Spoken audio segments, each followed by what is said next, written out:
Good morning, good morning. Ayan, sa Tony Baligod. Ayan na. Ladies and gentlemen, magandang umaga po. This public hearing of the Committee on Electoral Reforms and People's Participation, joint with Social Justice, Welfare and Rural Development, Finance and Public Information and Mass Media is hereby called to order. So ulitin ko, magandang umaga po sa inyong lahat. Thanks for coming, and the chair acknowledges the presence of our, no less than the Senate President, Senate President Tito Soto, and from the minority, the leader of, one of the leaders of the minority bloc, Senator Kiko Pangilinan. Okay, who else here? Okay, and others will be arriving. So with at least 2 senators present, there is clearly the presence of a quorum. So Attorney Dana Mendiola, our committee secretary, will acknowledge now the presence of our resource persons.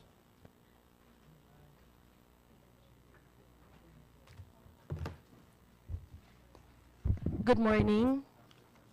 The Committee on Electoral Reforms and People's Participation, joined with the Committees on Social Justice, Welfare and Rural Development, Finance and Public Information and Mass Media, would like to acknowledge the presence of our resource persons, of our distinguished guests. Executive Director Jose Tolentino, former Chairman Sixto S. Brillantes Jr., former Commissioner Christian Robert S. Lim, Mr.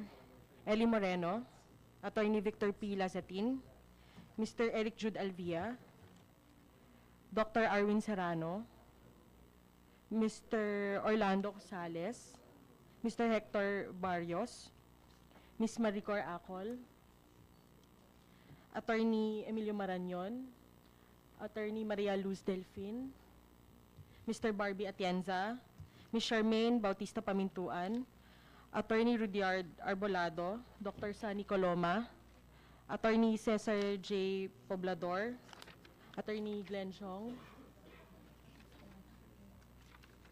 Any more? Okay. That's all, Mr. Chair. Anyway, Madam Secretary, just recognize the resource persons as they arrive later. Later, just call my attention. So, ulitin ko po, salamat po that you are all here. We have a full agenda for today, ranging from bills on local absentee voting plus early voting, bills on regulating the rates of political propaganda, bills on increasing the budget, overall budget for campaigns, and then we will also do some formalities like disposing of some resolutions and bills which are already moot and academic. And we will also take up the privileged speech of the Senate President delivered on March 6 and 14, 2018, which raises four issues. Okay, so maybe we can, Attorney Dana, let's go first with the easiest part of disposing these moot and academic matters. What are these? Okay, so let's go to anong motion dito? Okay. So if there is no objection from the committee members, we will now archive House Bill number 7378, which was referred to this committee. This is entitled An Act Postponing the May 14, 2018 Synchronized Barangay and Sangguniang Kabataan Elections, amending for the purpose Republic Act number 9164 as amended by Republic Act number 9340, Republic Act number 10656, and Republic Act number 10923, and Republic Act number 10952. Mr. Senate President. I so move. Okay. So House Bill 7378 and the proposed Senate Resolution 376 as well, that we archive. We archive for being moot and academic. So there being no objection, the chair rules that we do so. But the proposed Senate resolution is about calling on the Senate to immediately constitute and convene the JCOC on the AES, which we have already done. Okay, so let's now proceed to our pending bills. On the local absentee voting, And let's discuss this together with the early voting. So maybe in the discussion we can distinguish the two concepts. So Senate Bill number 301, Senate Bill number 1111, and House Bill number 5661. So can we get the inputs? We start with the chair of the COMELEC, who is here, Chairman Sherif Abbas. Good morning, Chair, members of the committee.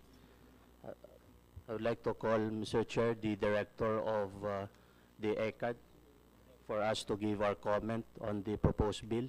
May we call Director Abaya? Yes, sir. Director Abaya, yes, you've been recommended by the chair to be recognized.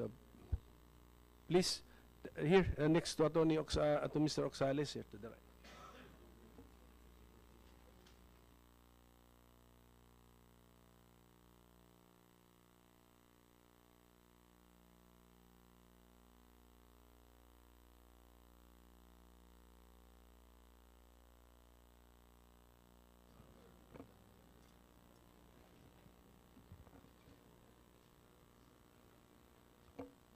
Go ahead, sir. Good morning, Senate President, honorable senators, ladies and gentlemen. Insofar as the bill proposed by the Honorable Senator De Lima, sir,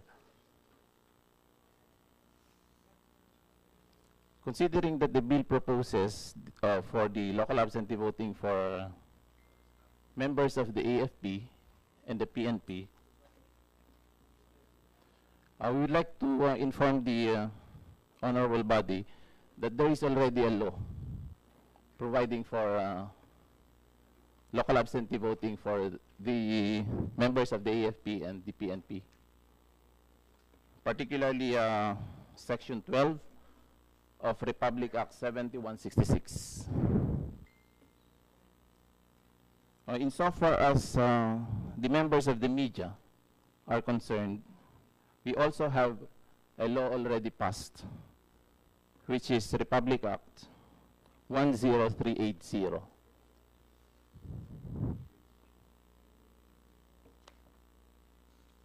In the bill proposed, there is also an extension, proposed extension of the system to election lawyers, including their support staff, and also the electoral staff of candidates for the national posts. Yes, sir. So, on these personalities, we still do not have a law. So,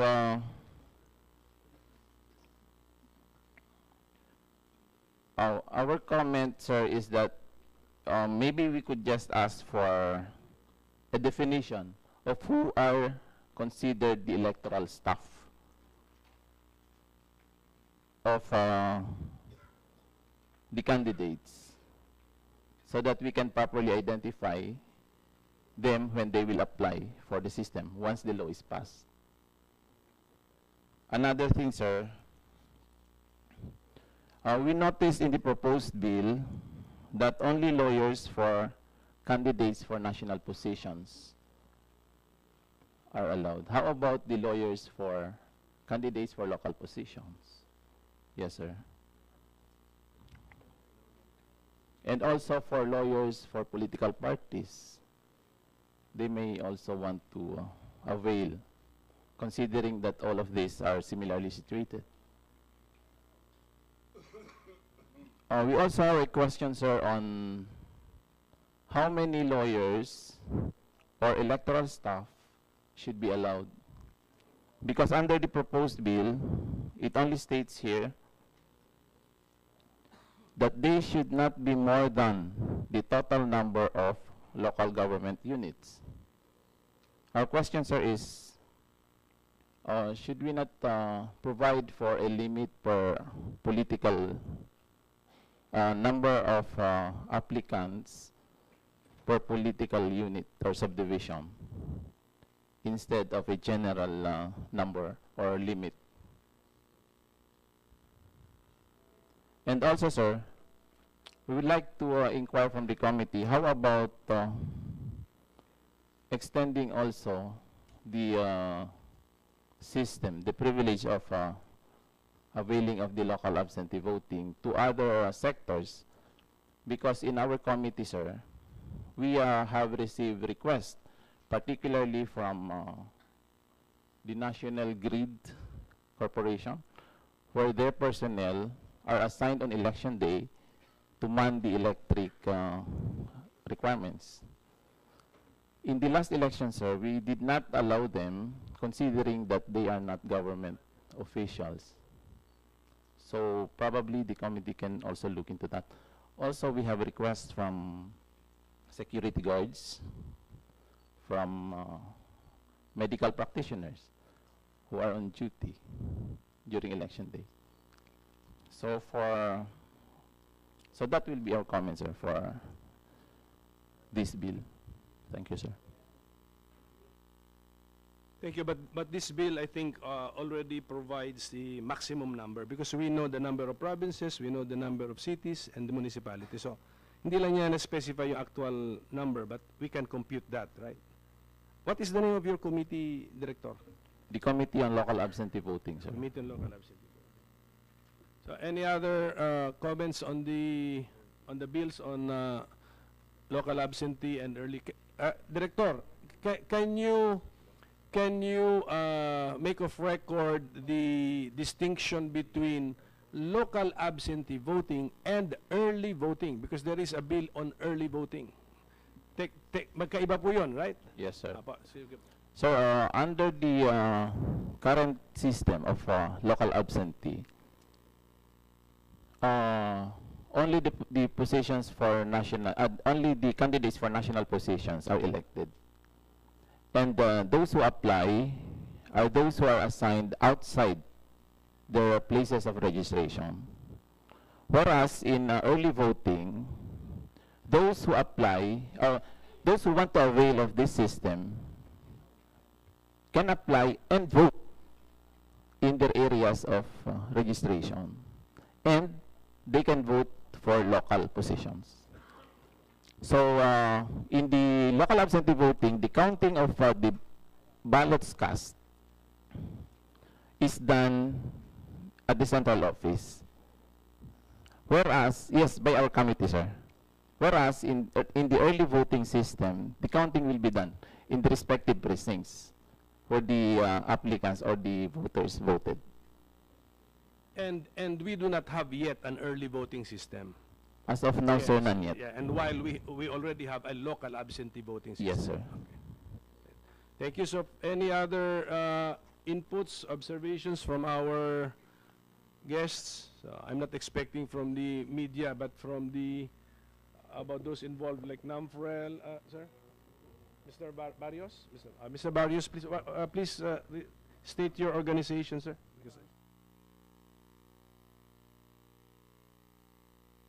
Sorry. I'm from the Center for People Empowerment, CENPEG. I'm a fellow.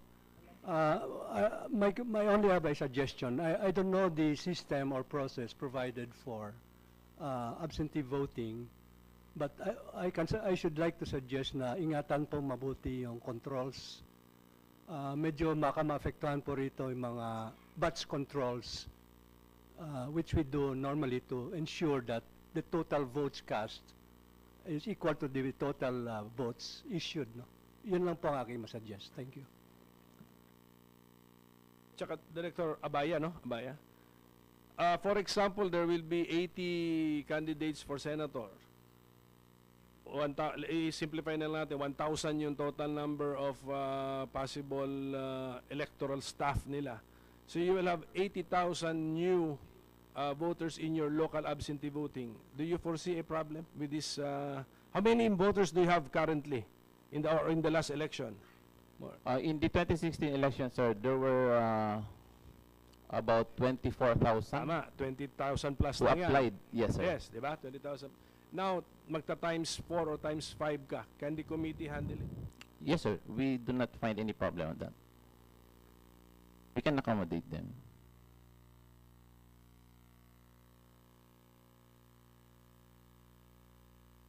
Any other? I would like to acknowledge the presence of the Minority Leader, Senator Frank Drilon. Ito, Frank, okay na? With this topic. Mr. Chairman? Yes, sir, Mr. Senate President. Perhaps the information that we have gathered would give your committee enough data or input to finalize whatever the committee would prefer doing for Senate Bill 301, 1111, and 5661. Thank you. But this system of early voting requires or necessitates another round of registration. Tama po ba yun, Director Abaya? We only need to gather a list or make a list of who will apply from among those who are PWD senior citizens. But they are already they should already have applied for registration in the regular registration proceedings, sir. Well, since we don't have an early voting system now, so there are already PWDs and senior citizens in our voters list. Registry, yes, so sir. how will they now? Let us say we adopt this into law. How will they now apply for this one? Another you will open. You will designate a period where they will now register. Yes, sir. For them to file their manifestation to avail, because this is only in addition to their, if they want to vote in the regular precincts, or whether to apply for early voting. Okay, so we will now leave those three bills because unless there are other inputs or no more. So let us now proceed to the privileged speeches of the Senate President, which raises 4 issues, which I will summarize as follows. Number 1, early transmissions in the 2016 set, no? In the 2016 elections, early transmissions, an access of a foreign server into our election server, queuing servers, and then the untransmitted election returns. Okay. So, Senator Soto, the Senate President. Mr. Chairman, may we ask that the COMSEC give the oath to all the resource persons and all the invited guests? Okay, since this is this has a fact-finding nature also, so the committee secretary, Attorney Menjola, will now administer the oath to all of you, just so that you will be free to participate in the discussion or to share what you know about this issue. May all resource persons please stand up and raise your right hand.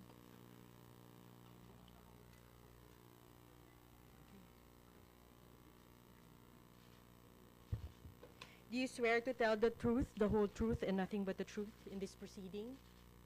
Yes, sir. Thank you. Can I ask the committee secretary to name the new arrivals? So that for the record, so Mr. Gus Lagman is already here of ED of Transparent Elections. Who else? Attorney Ivan John Uy, Mr. Edmundo G. Casino, Mr. Edison M. Diaz, Mr. Ramon Casiple,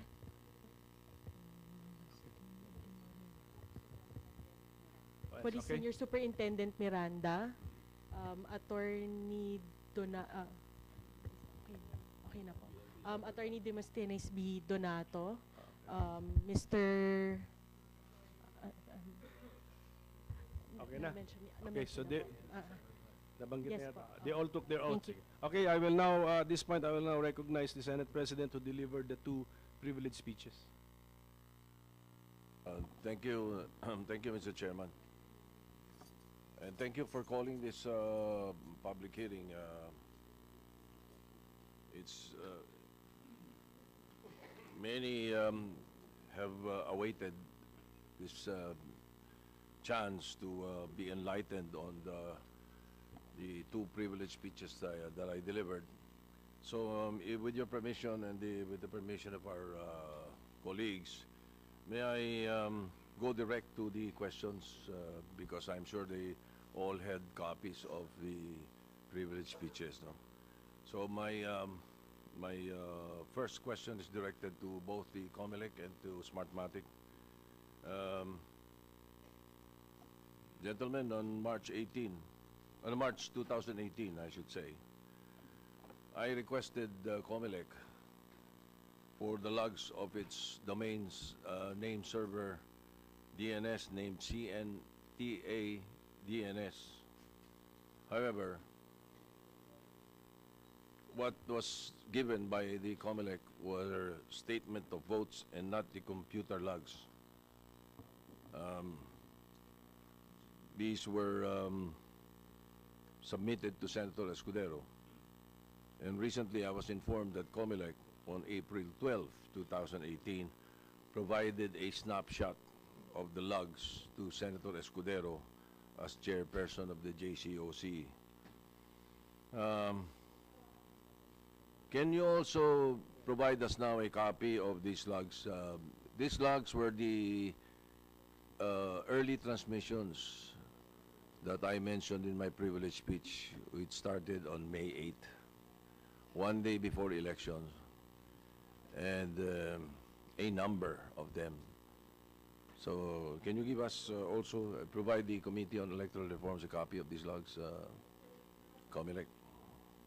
Yes, sir. We can give you the copy of the logs. Can we have it now? Do we have now? Wala po, sir, ngayon. But I think within the week, sir, we can provide the logs. Tomorrow, we can give it. The logs that you have and the ones that you submitted to Senator Escudero, are they complete?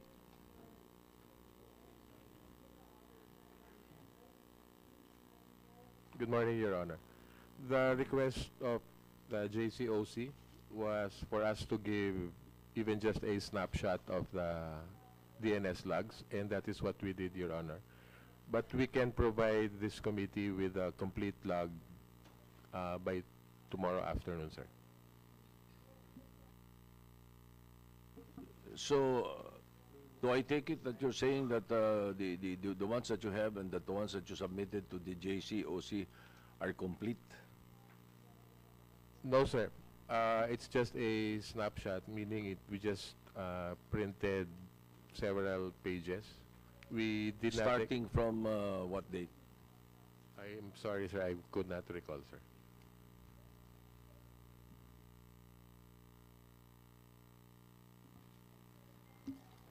Mr. Chairman, I was expecting COMELEC to be present today in this hearing, complete with answers and ammunition.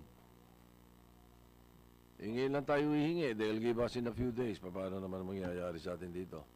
What will the people think? This is Mr. Senate President, this is what I have gathered from the Secretariat. They submitted logs, but starting May 9, 17:15, so that means 5 p.m. 5 p.m. na to, 5:15 p.m. While the issue is early transmission, the relevant date would be May 8, 2016. So it's true that they submitted logs, but it's not on the relevant date, Mr. Senate President. All right, so it is confirmed that the logged activities that they have and submitted started only in the afternoon of May 9, 2016, Mr. Chair, if that is what is in our possession. Yes, that is what I see, sir. All right. In that case, to COMELEC and smartmatik, can you verify the logs that I have in my possession, which are dated May 8 and then May 9 a.m., early morning of May 9? Can you verify these logs? And are these logs logs of the CNTA DNS?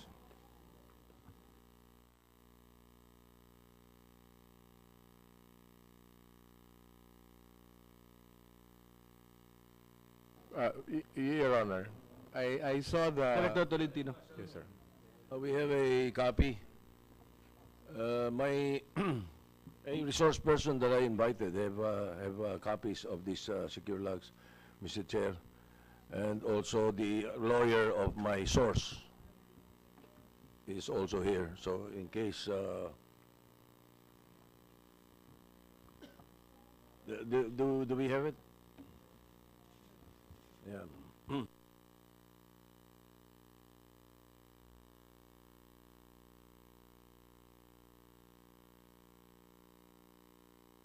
So can you verify these logs, Comelec or smartmatik? Attorney Tolentino, yes. Thank you, sir. Sir, we saw that in the, as one of the, in the presentation of the privilege speech, Your Honor. And while it appears to be the same log that we have, we still have to verify it. The logs are too many, sir.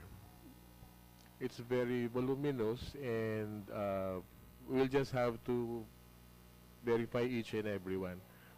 And if I may be allowed to add, sir, we gave the Senate Electoral Tribunal a complete set of the logs because we were subpoenaed. Yes, but you submitted the logs starting May 9.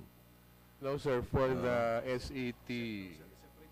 Ah, For the SET, the it was SET. complete, sir. complete. Yes, sir. But that's a separate body from the Senate. You see, Mr. Chair, the logs are footprints of the activities of one system. Now, one example, which is an activity from a certain VCM transmitting to the Municipal Board of Canvassers, Canvassing and Consolidating Center of Tugaya, Lanao del Sur, at 1:12 a.m. of May 9, prior to the opening of the election. So, how can you explain this? And as you said, the early logs that I am showing, sabi ni Mr. Tolentino, ni Executive Director Tolentino, too many. Therefore, hindi na kagad tama yung sinabi ng spokesman ninyo na testing transmission. Too many. So the logs would contain all the activities done to the VCM. So that would include the testings made, such as the final testing and sealing or the transmission diagnostic tests. And, well, final testing and sealing May 2 to 6, if I'm not mistaken, 2016. When is this transmission Yes, sir. diagnostic test? The final testing and sealing provides for that date, sir, up to 6. However, we have also issued COMELEC Resolution 10101, April 26, which provides for the contingency procedures, such that if the BEIs are unable to conduct the FTS during that period, they can still do it even on election day. So they could have done that between 6 and 9. Teka, how about the other test? Yung sinabi mo, yung transmission, is that part of FTS?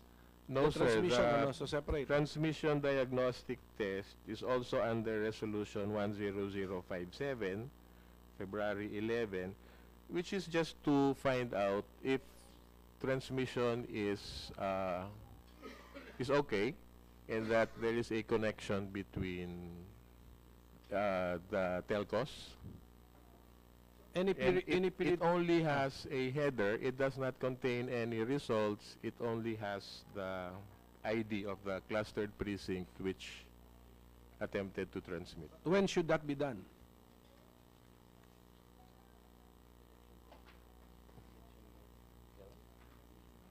It's on election day, sir. Election day, So, on election day, are you sure? transmission, diagnostic. Yes, former Commissioner Lim. Then ikaw na. Your Honor, if you look at the FTS procedure compared to 2010 and 2013, no? In 2010, 2013, when you had an FTS, you didn't have any transmission. One of the innovations in 2016 was it included, because of the low transmission rate in 2013, it included a transmission test, and that's part of the FTS, Your Honor. And it just sends a data packet containing the header of the precinct, so we will know. But it will not send to the CCS, but to the central server. So it's just a check, Your Honor, if at that level of that precinct, it can get connectivity. Mr. Chair, ang tanong doon kung yes to, it's allowed in testing, ilan? Ilang beses magte-testing? Isang BCM. Papunta sa Municipal Board of Canvass, sir. Isa lang po, kung Isa until lang. magsabi na nag-succeed siya, so titigil na po yan. I'm presenting 458 for only one area in Bicol. Ang hinihingi namin, itong secure logs na to, ano laman ito? Ano laman itong mga tinasmit na ito na maaga ng May 8? What is, ano laman? Kung testing transmission yung 458, ano laman? If I may, Your Honor. Your Honor, based on the logs, Your Honor, it would appear that the logs are just showing that they are searching for an address. No, they're not yet transmitting anything, Your Honor. It's a DNS search, Your Honor. Mr. Chair, may I request that my resource person be recognized, Attorney Glenn Chong.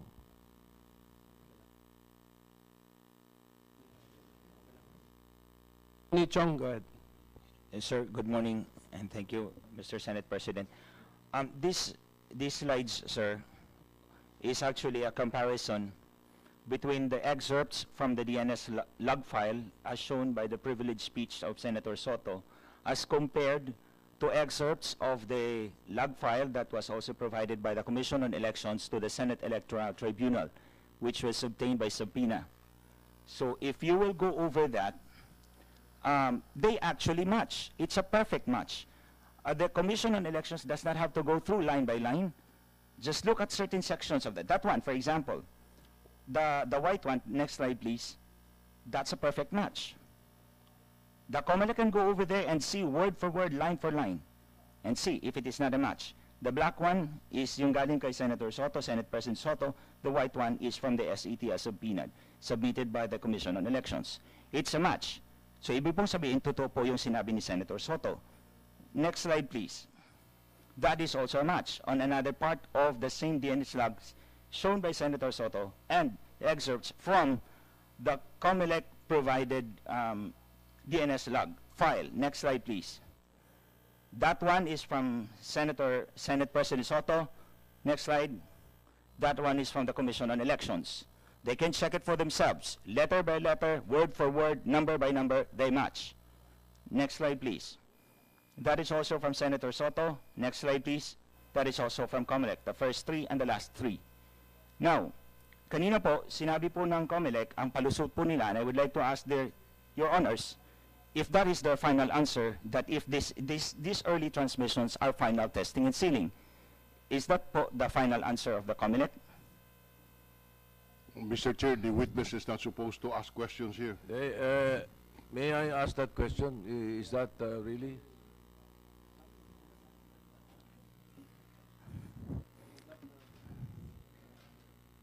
I'm adopting the question.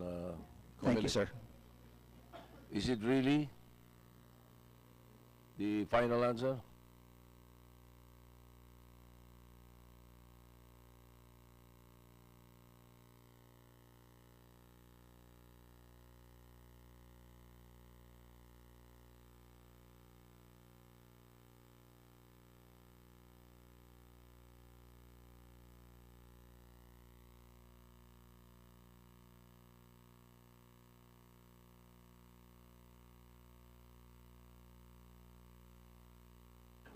In the meantime, let me acknowledge now the presence of Senator Binay. She's here with us. Thank you, Senator.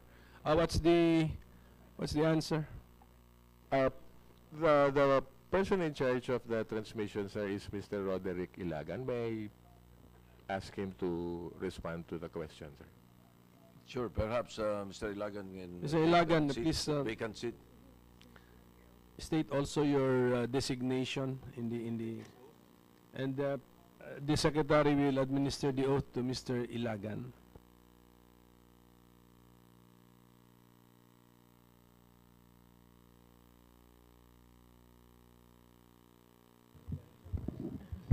Kindly raise your right hand. Kindly state your name, I'm Roderick Ilagan, position, and office. Information Technology Officer of Commission on Elections. Okay. Do you swear to tell the truth, the whole truth, and nothing but the truth in this proceeding? Yes, ma'am. Okay, thank you. So, Mr. Yalagan, may you answer the query that was posed to us by Attorney Chong?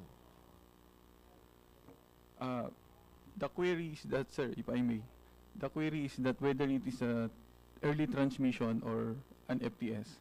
For us, sir, as based on the logs that we have, that is the query of the FTS activity, because that's the only time the machine is querying to the server, that CCS Pilipinas, that's the name of the server, sir. But your diagnostic test, di ba, it's different from the actual transmission? Di ba? Section 33 ito ng resolution nyo ba ito o sa ano? FTS, no transmission will be performed. As Again, mentioned, maybe ask again, maybe ask Attorney Chong again for the last question you were posing. Sir, I was asking if these early transmissions, last final answer po ng COMELEC is final testing and sealing po ba? I'm only asking for an answer na yes or no, if it is final or not. Or sealing? Is it final testing and sealing or some secure other? logs that I presented in my speech.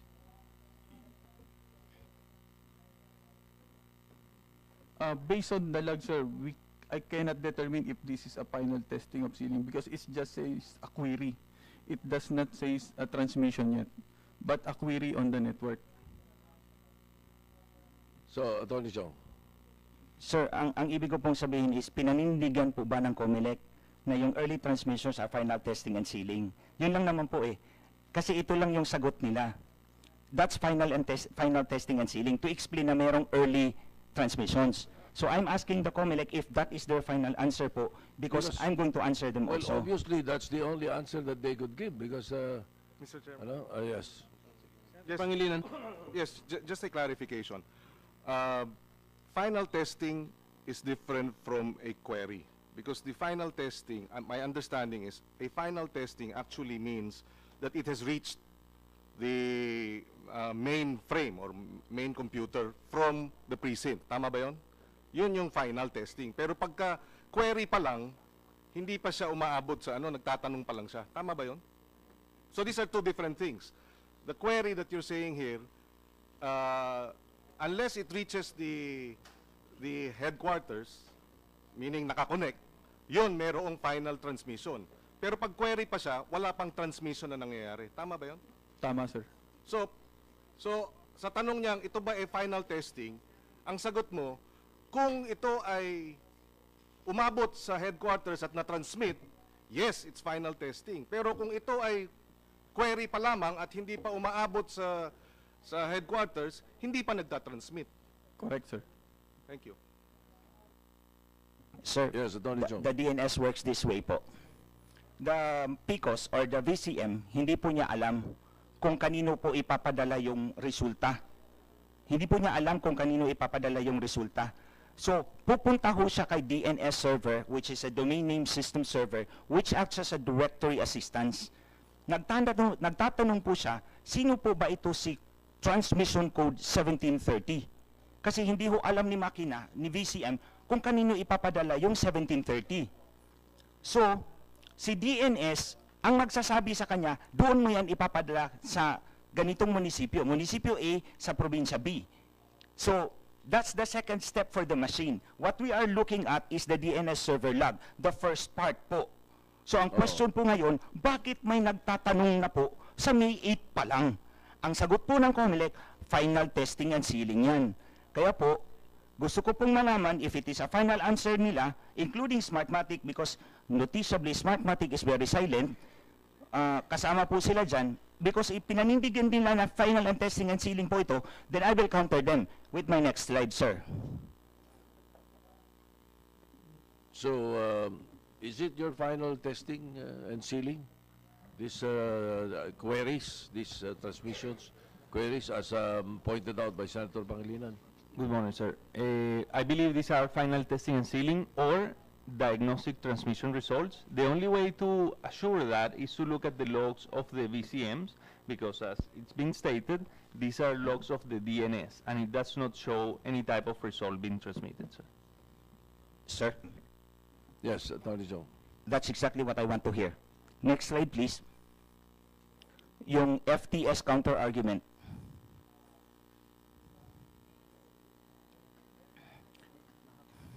Before that, Mr. Chair, may I know where the witness, Attorney Chong, is getting all of this data? Sir, that's from the SET po. From the?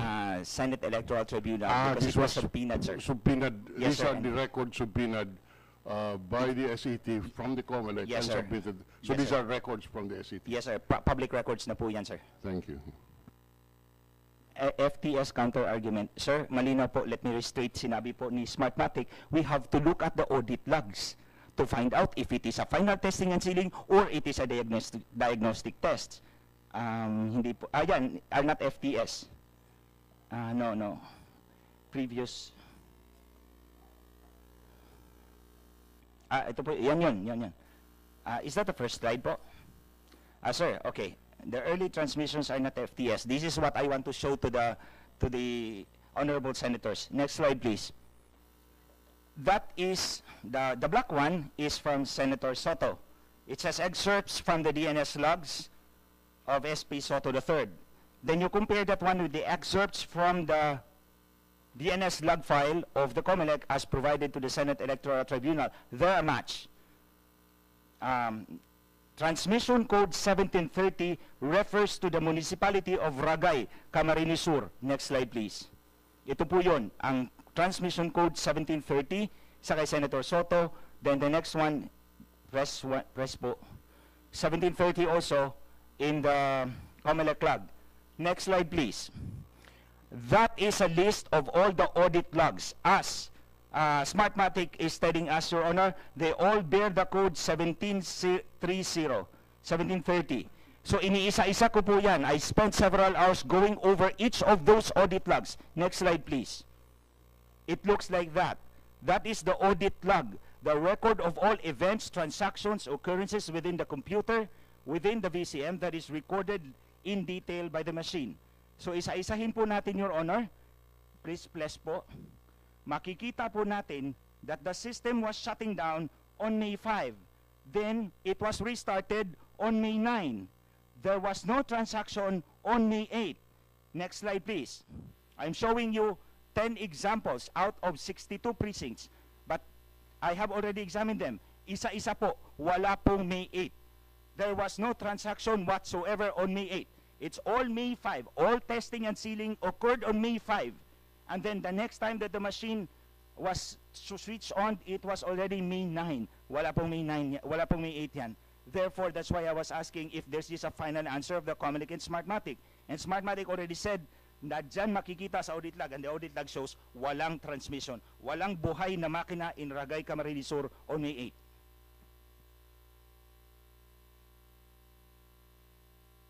So, Next slide.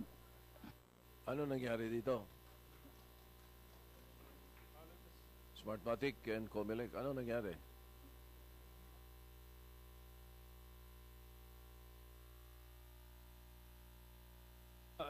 Before you answer, Attorney Chong, Yes, sir. so you did so from the log in the DNS, you got a code which led you to the municipality of Ragay. Ragay, Camarines Sur, yes, sir. But it did not give you the specific VCM which No, sir. So you analyzed Everything. How many VCMs 62. in Ragay? 62. 62, yes, sir. You analyze all Yes, the logs? I looked for every one of them. So Yeah, that's all why na, I'm all. showing 10. You're saying Yes. all, ha? Yes, all. And then, yan, pattern. May 5, May 5, May 9. shutdown, May 9. Yes, sir. Reboot. Okay. I'm showing 10 examples just for... You just showed 10 examples, Yes, but I you showed examined 62. Yes, sir. Okay, that's clear. So we need an explanation kung ganon. Kasi sabi nila it's a final answer, final testing and sealing, and it's their final answer. Now, we can show walang makinang buhay on May 8. Now, sino ang nag-transmit niyan? Nasusundan na kita, ha? Yes, Okay, sir. naiintindihan ko na. Because Next you slide, examined. please. No, Next slide, let please. The Senate President has a question to the COMELEC to answer. Next slide, please. Who can answer, please? Di ba may tanong ka? May tanong ka? Ah.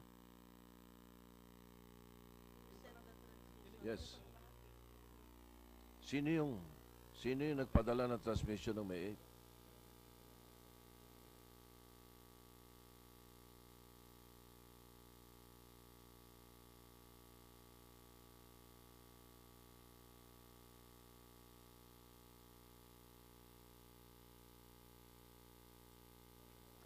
Sir, Yes. sir, may we be allowed to verify all the statements because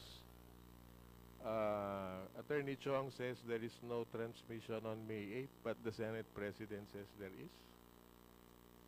No, yes. So- Who? That's why we're asking who.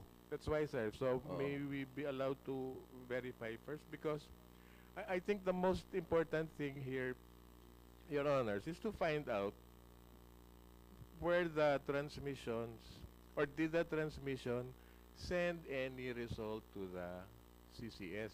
All right. Let me, Mr.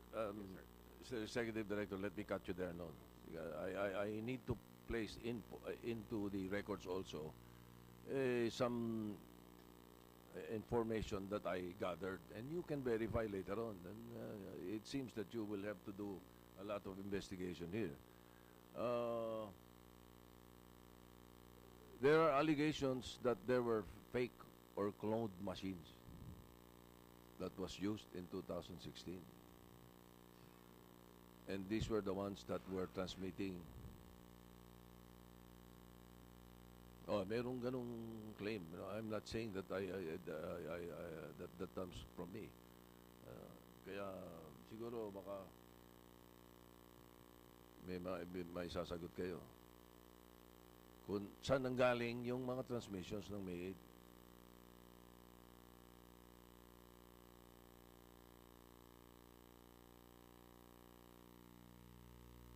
Again, sir, we will verify that allegation, sir. All right, I'll accept that for now.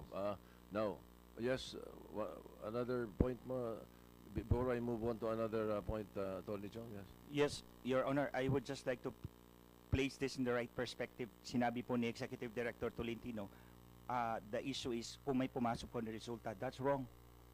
The issue here is, bakit may nagtatransmit when there is supposed to be no transmission at all on those days? Yun po, malinaw po yung labag sa batas. Labag po yun sa protocols nila. It's not about whether may votes na pumasok or hindi. Ang question is, may nag-attempt, whether it's an attempt or not, it is already a violation, Your Honor. All right. Yes, sir. Yes, Senator Pangilinan. I just want to be clarified. Late transmissions are illegal? Is that what you're saying? That any, or early, sorry. There is a period of transmission allowed. My understanding is the testing is May 2 to 6. May 2 to 6, dyan ang testing. So may mga testing transmission yan. Beyond that, nahuli. Ibig sabihin, lumampas na ng May 6, ibig sabihin, hindi na pumasok doon sa deadline. So late. Yung bang late na yun, hirap. Kung late dahil lampas na sa May 6, illegal ba yun? Hindi po. Allowed siya ng COMELEC Reso 10101. Di ba? Tama po Kasi ba yan? ang sinasabi, Tama po yan. that is against the law. Yung lumampas sa May 6, tama ba yun? Against the law ba yun? Kasi No, hindi sir. po. That is Parang not. bakit ka pa nagtatransmit kung tapos na yung transmission period? Di ba? Dapat wala nang transmission. Tama? Bakit merong mga transmission ng May 8? Yun, illegal yun. Yung ba yung sinasabi mo, sige, that's Attorney against the Chong. law? No, sir. With respect to final testing and sealing that exceeds beyond May 6, hindi siya illegal. What I'm trying to point out is that when you cannot trace any particular machine as having actually sent it, that becomes illegal because you cannot pinpoint anymore. These are not legitimate machines. The ones that is producing this in Ragay in particular is not a legitimate one because all the 62 were testing and sealing on May 5. There was no transaction whatsoever on May 8. They went back alive only on May 9 in the morning. But the DNS log, the directory service that they had used, may natanggap Yung siyang main, query yung main. on May 8. On May 8 na nagtatanong, sino po ito si 1730? So that's make it illegal and questionable, highly questionable, Your Honor. That's my point, sir. And besides, sir, yung sinasabi po nilang testing na transmission, sir, if you will look at the audit logs, merong mga nag-a-attempts po ng transmission, pero most of them, hindi po talaga transmission, testing lang po ng signal. So as mentioned by Comelec, there are, and you allowed it, testing and transmissions even before May 9. Diba? May 8, pinayagan yan, no, to testing transmissions. So, kasama sa mga inihiling namin sa inyo, may we now ask you to submit to us copies of municipalities who conducted FTS or testing transmissions in the wee hours of May 8 and May 9. May mga nag-conduct, di ba? So, submit nyo sa amin, sino-sino yung mga nag-conduct na yan. So, with that, may I move on to another topic of my privilege speech? Oh, yes. Senator Drilon. Yes, Mr. Chair. Well, may I address this question to the COMELEC? Attorney Chong said that he got this record from the records of the COMELEC as subpoenaed by the SET. Now, is that that's on the record? Now, was the logs from Ragay Camarines Sur submitted to the SET? To this SET? Was it?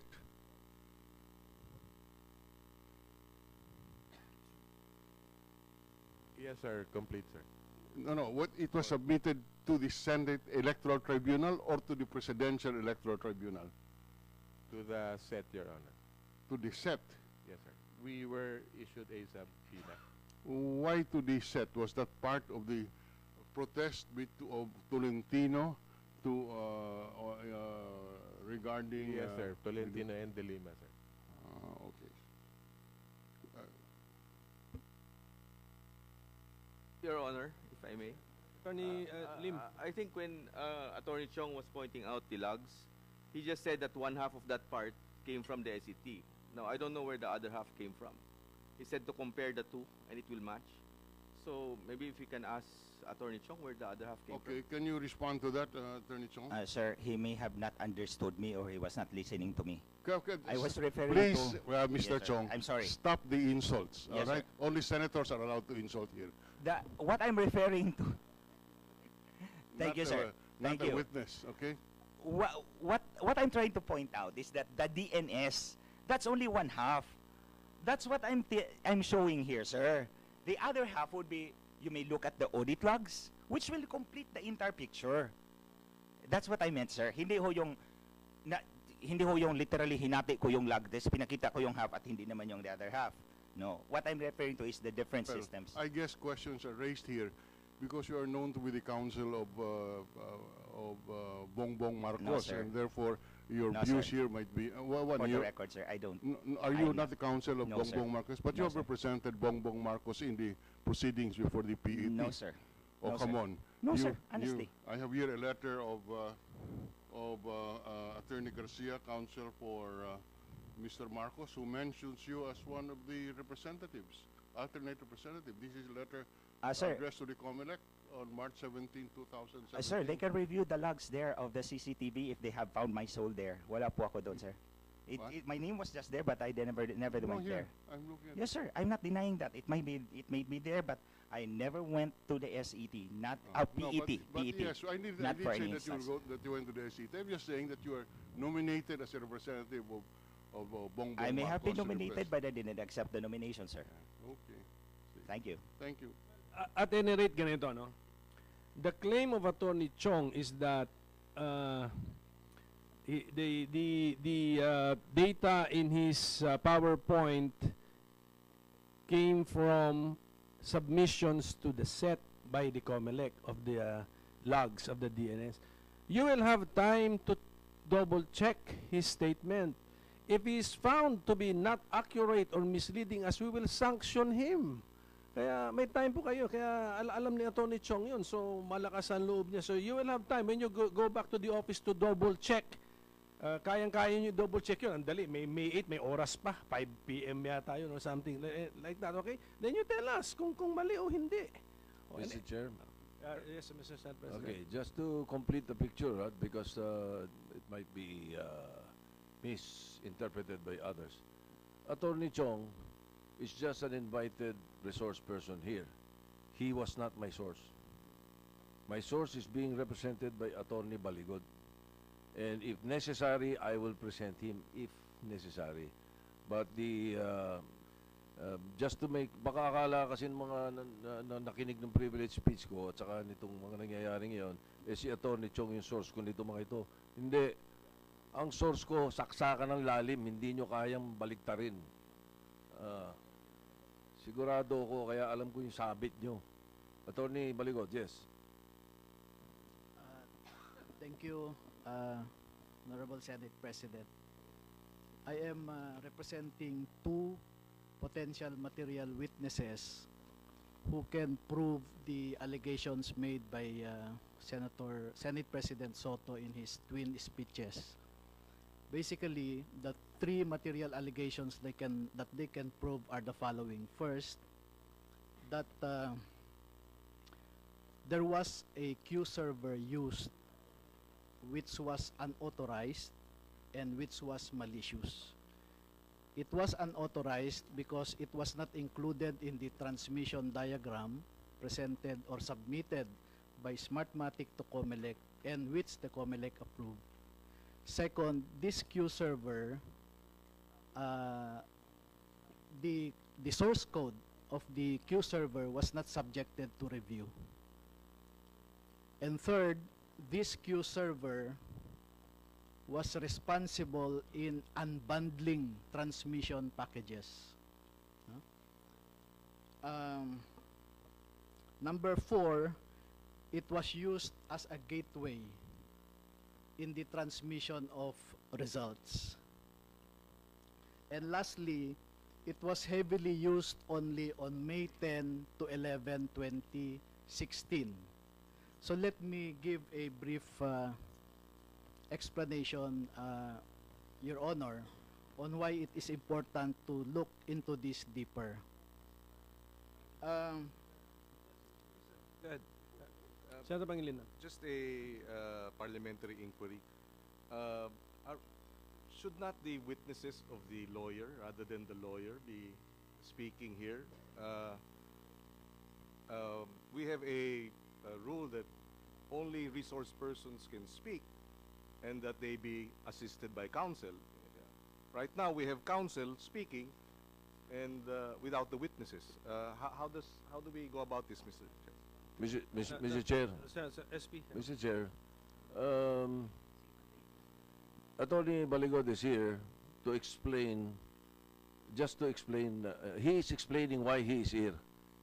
He is saying that he's representing my source, and he's placing on record what my source is saying. May I, Your Honor? I will allow you to continue. You're summarizing what the witnesses will actually explain. And we know that you are not testifying on your own personal knowledge. Alam na namin yun. So we will now know what weight we will give to your statements because you are not the person who has personal knowledge of this. So at least with that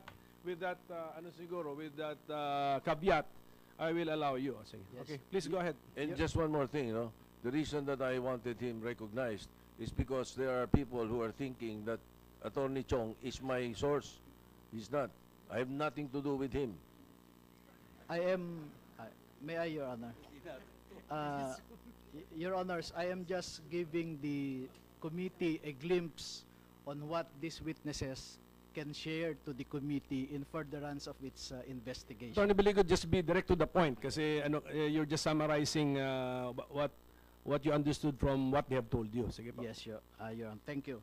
So, they can testify on the irregularities with regard to the unauthorized queue server used during the elections. That's one. Second, they can prove on the fact of early transmission.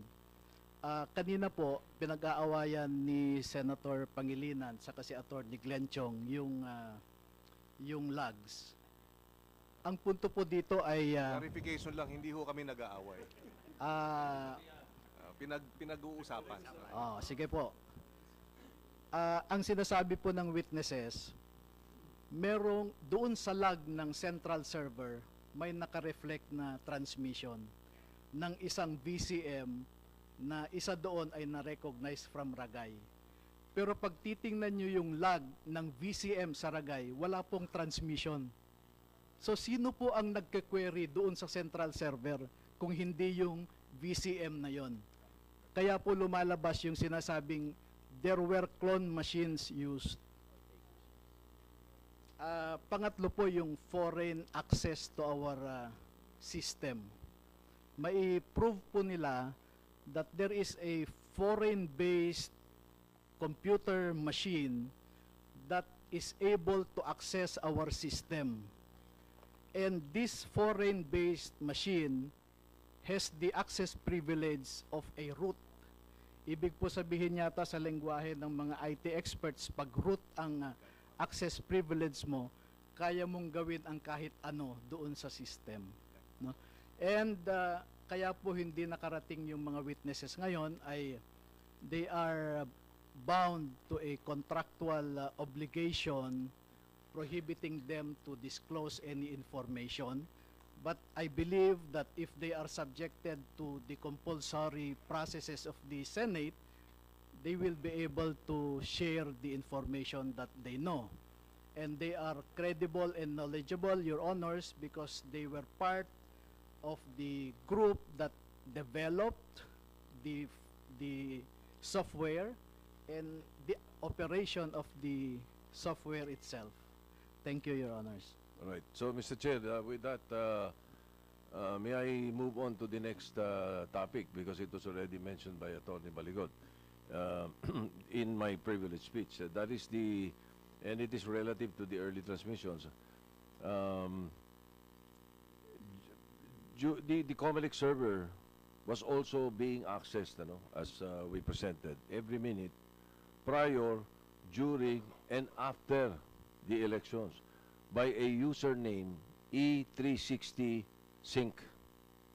So, were you aware of this intrusion, comelec? Your Honor, yes, we are, and we know for a fact that E360 is not a person, but a logical user. It is a software. It's a running in the background, and no one is trying to use it. I mean, a person is not. There is no interactive user on that. It's just a daemon. It's a processor. It's a process which has a specific, at specific intervals, it will be asked by the software to push results to our website. All right.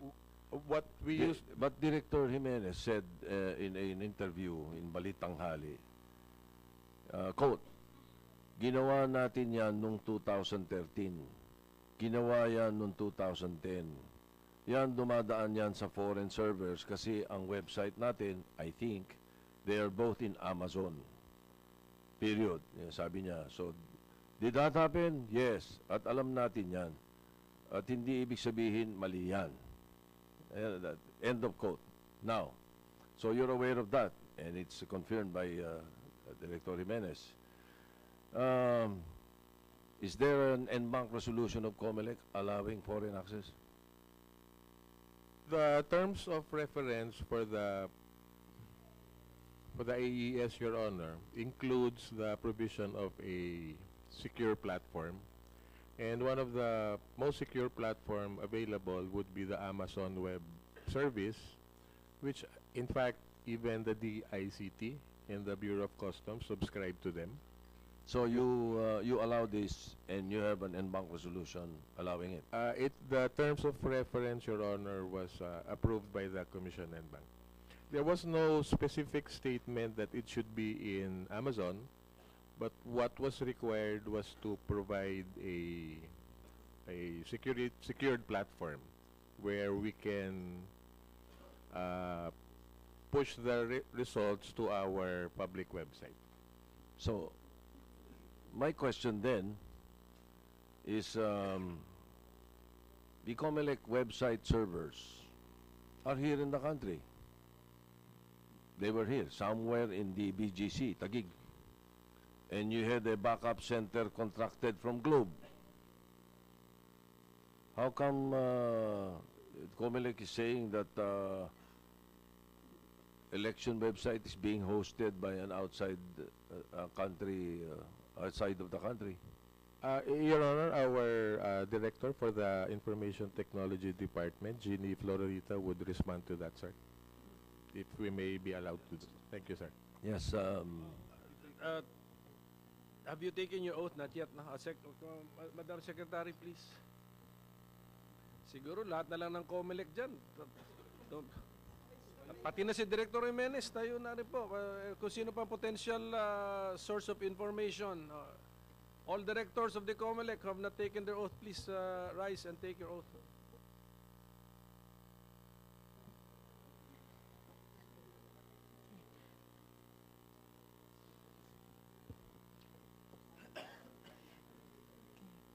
Kindly raise your right hand. Do you swear to tell the truth, the whole truth, and nothing but the truth in this proceeding? Thank you. Good So morning. why do we need, when you were operating in BGC, your website servers were here in the country, somewhere in BGC, Taguig? Good morning, Your Honors. The central server located in the ICT is not the website server, sir. It's a central server containing the results received from the VCM and CCS. The website server, which is hosted in Amazon, is another server. The central server pushes votes to the website, and the website publish it through the Pilipinas 2016. It's a different server, Your Honor.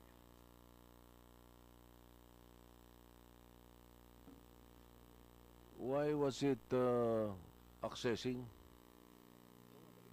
Why was it accessing? Because Before May 9? E360 sync was accessing. From May 8, May 9, until May 10, and May 11. Your Honor, we have two different users in the central server. One is the E360 sync, and the other is E360. E360 is a user that push results to the NTSC, which is already activated on May 9. That user is used to verify the transmission of the VCMs and the CCS.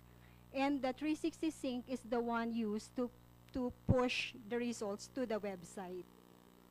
And that website will only publish on the election day. Attorney Chong, you have a reaction to that? Your Honor, Attorney Baligod cannot speak for the resource person. Your Honor, sources. Attorney Baligod is showing me excerpts of the activities of E360 sync, which I believe was also in your privilege speech. Sinabi ho ni Director Florita na E360 sync was used to push results on May 9 To the website. to the website on May Yes. 9 after the voting process has already concluded. And that's only from 5 o'clock in the afternoon of May 9 until forward, di po ba? Okay. But sir, E360 sync was already alive as of May 8, 7:19:01 in the morning. Yes, but it could be a test. But it So, it doesn't push results. Alam Sir, niyo, Mr. Chairman, kaya ako ninenervyos lalo. Ang mga sagot sa atin it could be. Hindi direct eh. Hindi siguradong sagot ninyo sa amin eh. Kaya nakakatakot eh.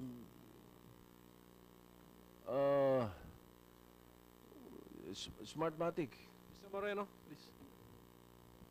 Sir, the user E360 sync will work actually before because it's pushing the data. It's an automatic push, and it is pushing the data even from the FTS or the diagnostic transmission test.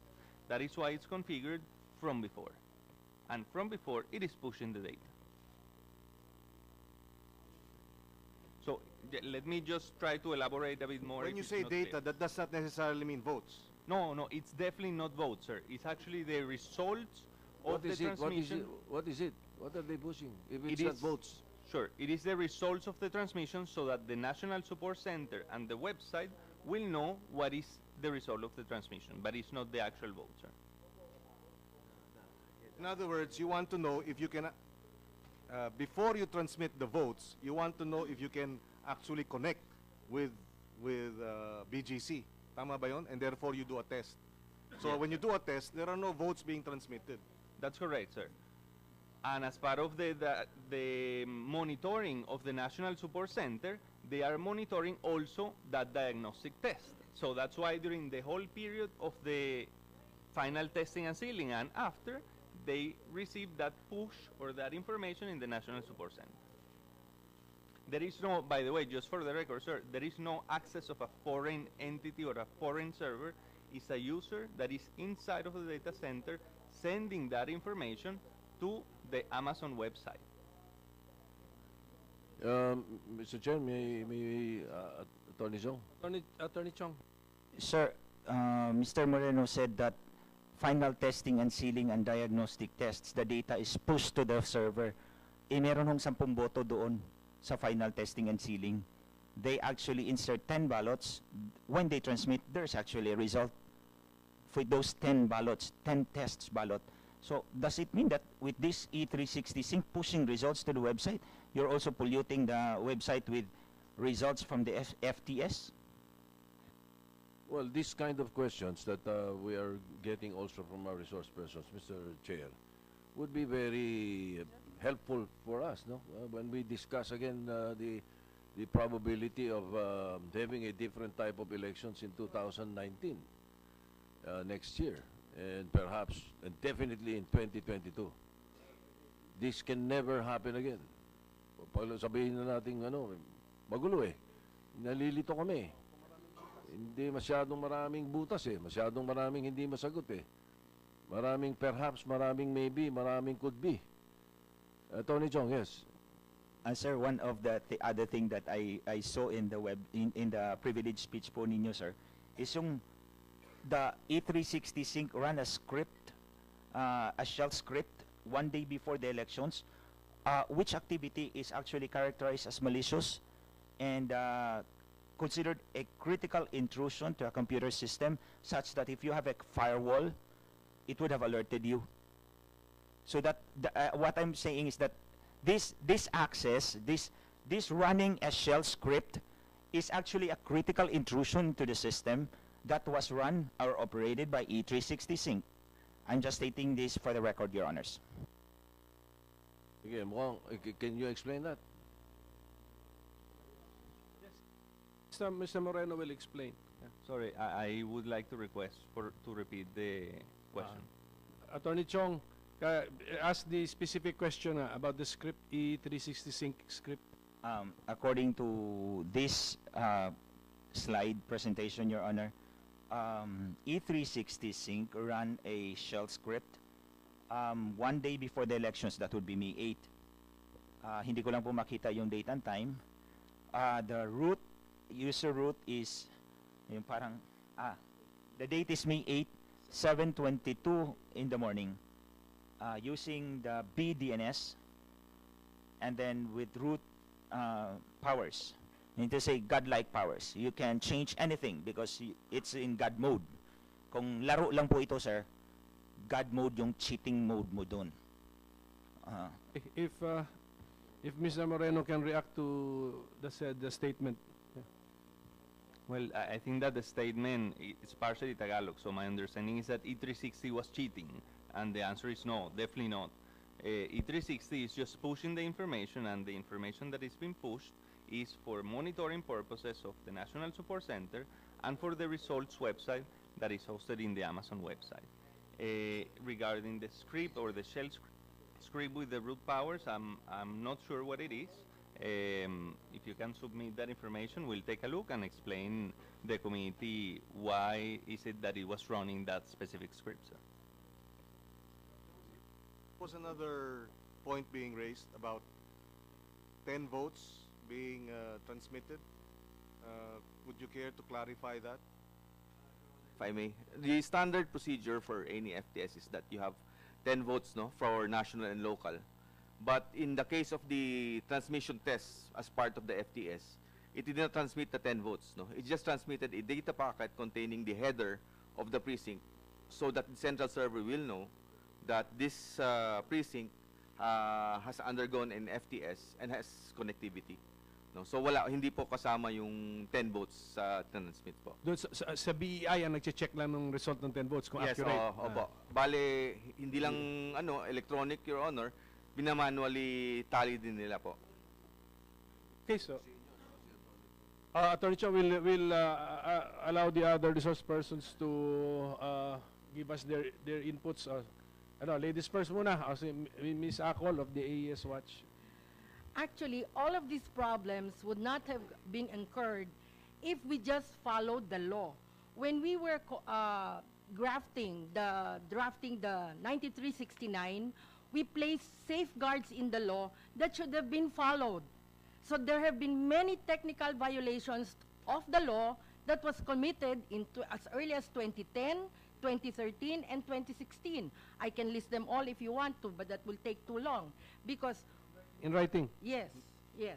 So that is why even on the servers alone, they should all have undergone a systems test and a source code review. However, that did not happen. That's why you can have fake VCMs that can be transmitting because they were not really in the final testing and sealing. It was not really covered. Okay. Therefore, we're saying that all of these problems, you will only be able to take a look at it after the fact. It has been done. And since elections, automated elections, is very fast, everybody's already proclaimed. Nobody's going to touch anymore the results. However, now, because there are some questions that are being done, and we really think that we should not anymore adopt the same system for 2019, otherwise you'll have problems like this. Mr. Casino. Thank you, Your Honors. Everybody is aware that Smartmatik has been the provider of the Philippine elections in 2010, 2013, and again in 2016. And the ones that are being raised by Attorney Glenn Chong, and especially raised by the privileged speech by Senator Soto, having that suspicion of transmission on dated May 8, what raises the issues is this vendor qualified? Do they have the competency? Because otherwise, if they did perform in 2010 and they did encounter such failures, as a professional supplier, you should have noticed that and made the corrections in 2013. And then if you were again contracted as the vendor for 2013, the error should be lesser. And then more so now in 2016 that they're already more seasoned in understanding the quirks of the system, they should be more competent in understanding this. So the May 8 itself is a telling story that they should have done the testing way before May 8 to prove to us, to the public for that matter, that they are the more reliable supplier. But while it's evident that being presented here with all the audit logs, that it seems that we're back to square one over and over again, especially in 2016, how are we going to be sure that come 2019 we'll encounter another set of problems that is just complicating this issue? And concurring with my colleague here, with Ms. Moricol, if they just followed the law, then we wouldn't have these problems. What we are dealing now are not related to the law, but related to the comelec issued memorandum circulars, which by law they're already given that authority, and that makes things more technically difficult to understand. Thank you, Your Honors. Ms. Bettina Kimson is recognized here. Sir, thank you. With regards to Amazon, I worked at the ICT. I know Mr. George Tardio there quite well previously before the 2016 elections, and I was with the COMELEC Advisory Council before that. Just to be clear, the DICT has very strong rulings on using Amazon. In other words, data as such as the election data is very, very critical information, and the DICT frowns on any such data going abroad. So I don't know how it happened that Amazon was permitted to host this. That's why there are servers in the DICT, sir.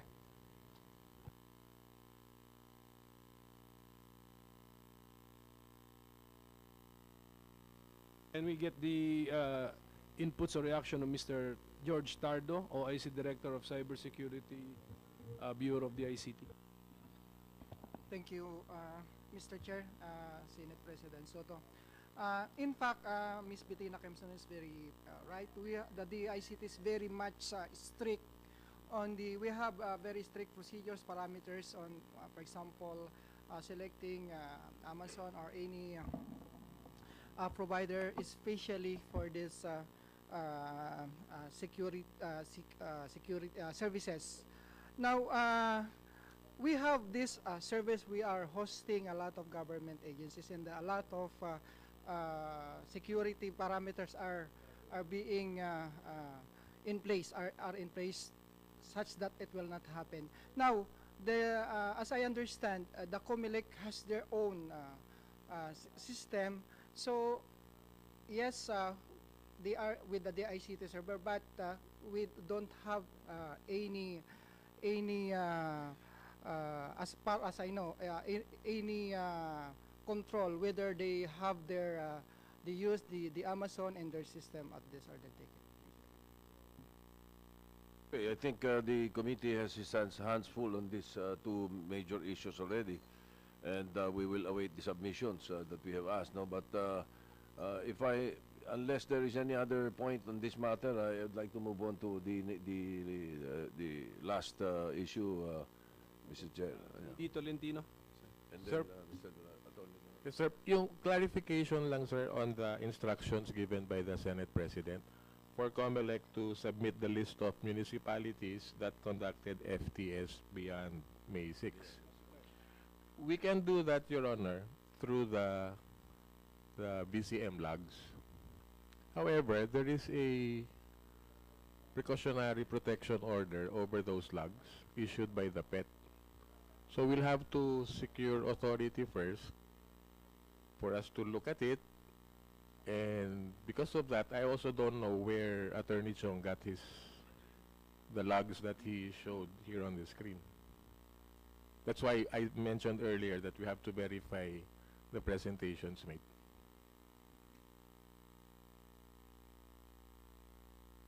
What is the tenor of the order of the PET? You are not supposed to what? To secure and protect all BCMs, SD cards, data storage devices, and documents used in the elections. And looking at logs is violative of the order? It's covered, Your Honor. Attorney Chong. Your Honor, it is not only the audit logs that is the basis for the determination of when the final testing and sealing occurred. They can also look at the minutes of voting.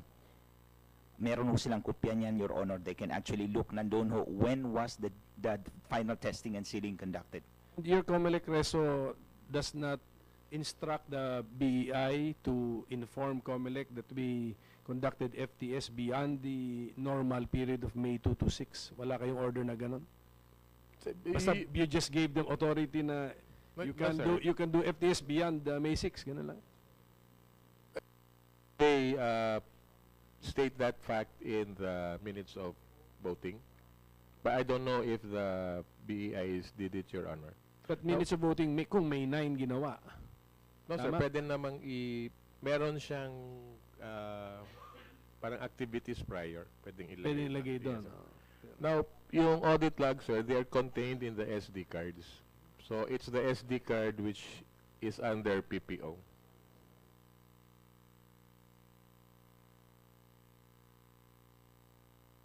Mr. Chair, Attorney Donato wishes to be... Attorney Donato of the Tanggulang Demokrasya. Good morning. Same group as Attorney Chong, no? Okay. Yes, sir. Good morning, Your Honors. Our NGO is for clean elections.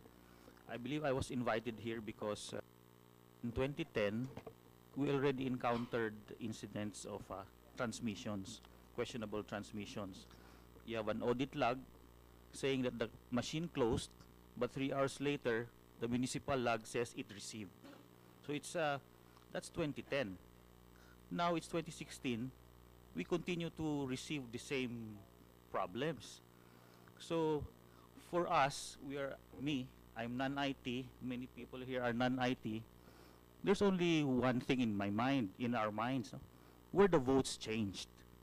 That's the bottom line here, where the votes changed. And there's only one way to answer that. They call it digital forensics. And fortunately for us, the Philippine government has expertise on that. PNP, NBI, DICT.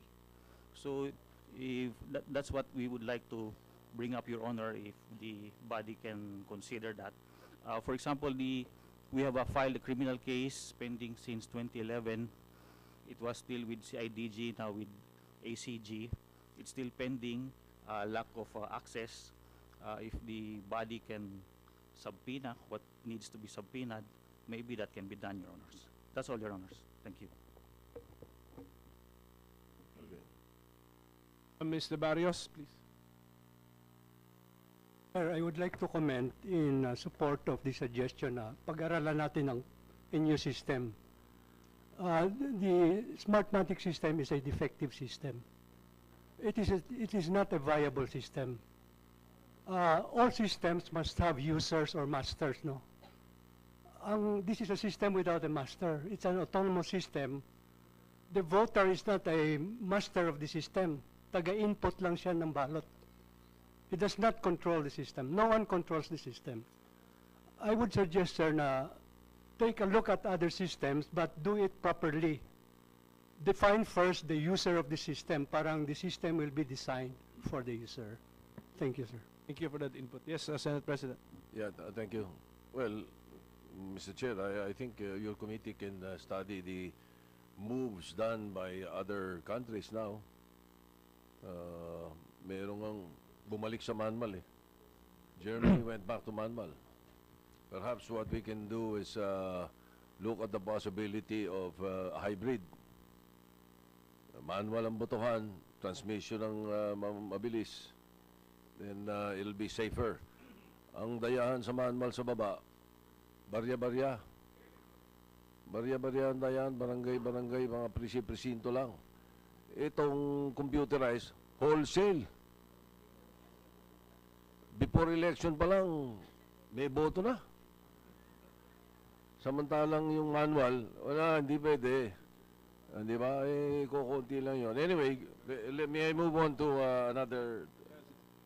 If we will allow Senate President, the Council of Smartmatik now also to speak. Kasi. Attorney Lesatin. Mr. Chairman,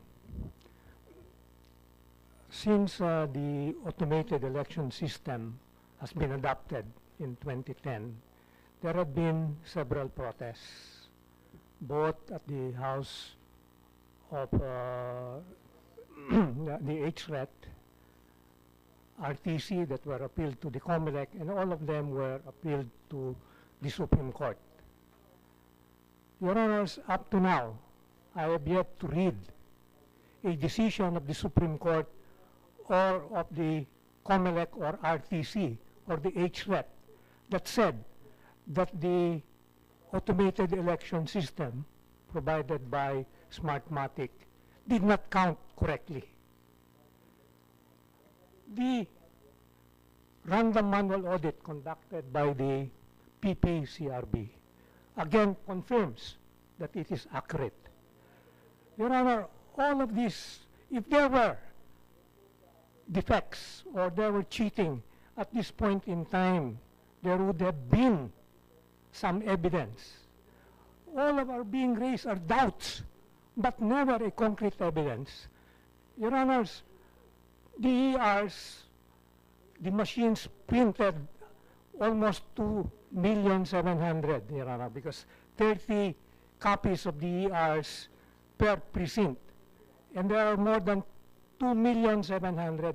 And yet, we have yet to see one ER that was transmitted, and somehow when it was counted, it changed. None has been detected, Your Honor. None has been presented. All of these questions that are being raised raises doubts, but never a concrete evidence to show that the voting changed or there was some cheating. Your Honor, may I also just add, the data that's being stored, the data that's being transmitted are all encrypted. The encryption that's being used is twice that being used by the banks. Your Honor, even if it is stored in Amazon, it is still encrypted. And any change just by one digit or one comma, you will see it. Your Honor, if there is any accusation that there is some malware, by this time, Your Honor, the source code review should have exposed it, Your Honor, either pre or after. There is none. Thank you for the input. Let us not debate anymore the merits and demerits of the system. No, may I just, Mr. Chairman, because yes, I just recalled something when binanggit ni Atty. Lastin yung maliit na bahay. Yung enya, ganyan-ganyan yung inenya nyo.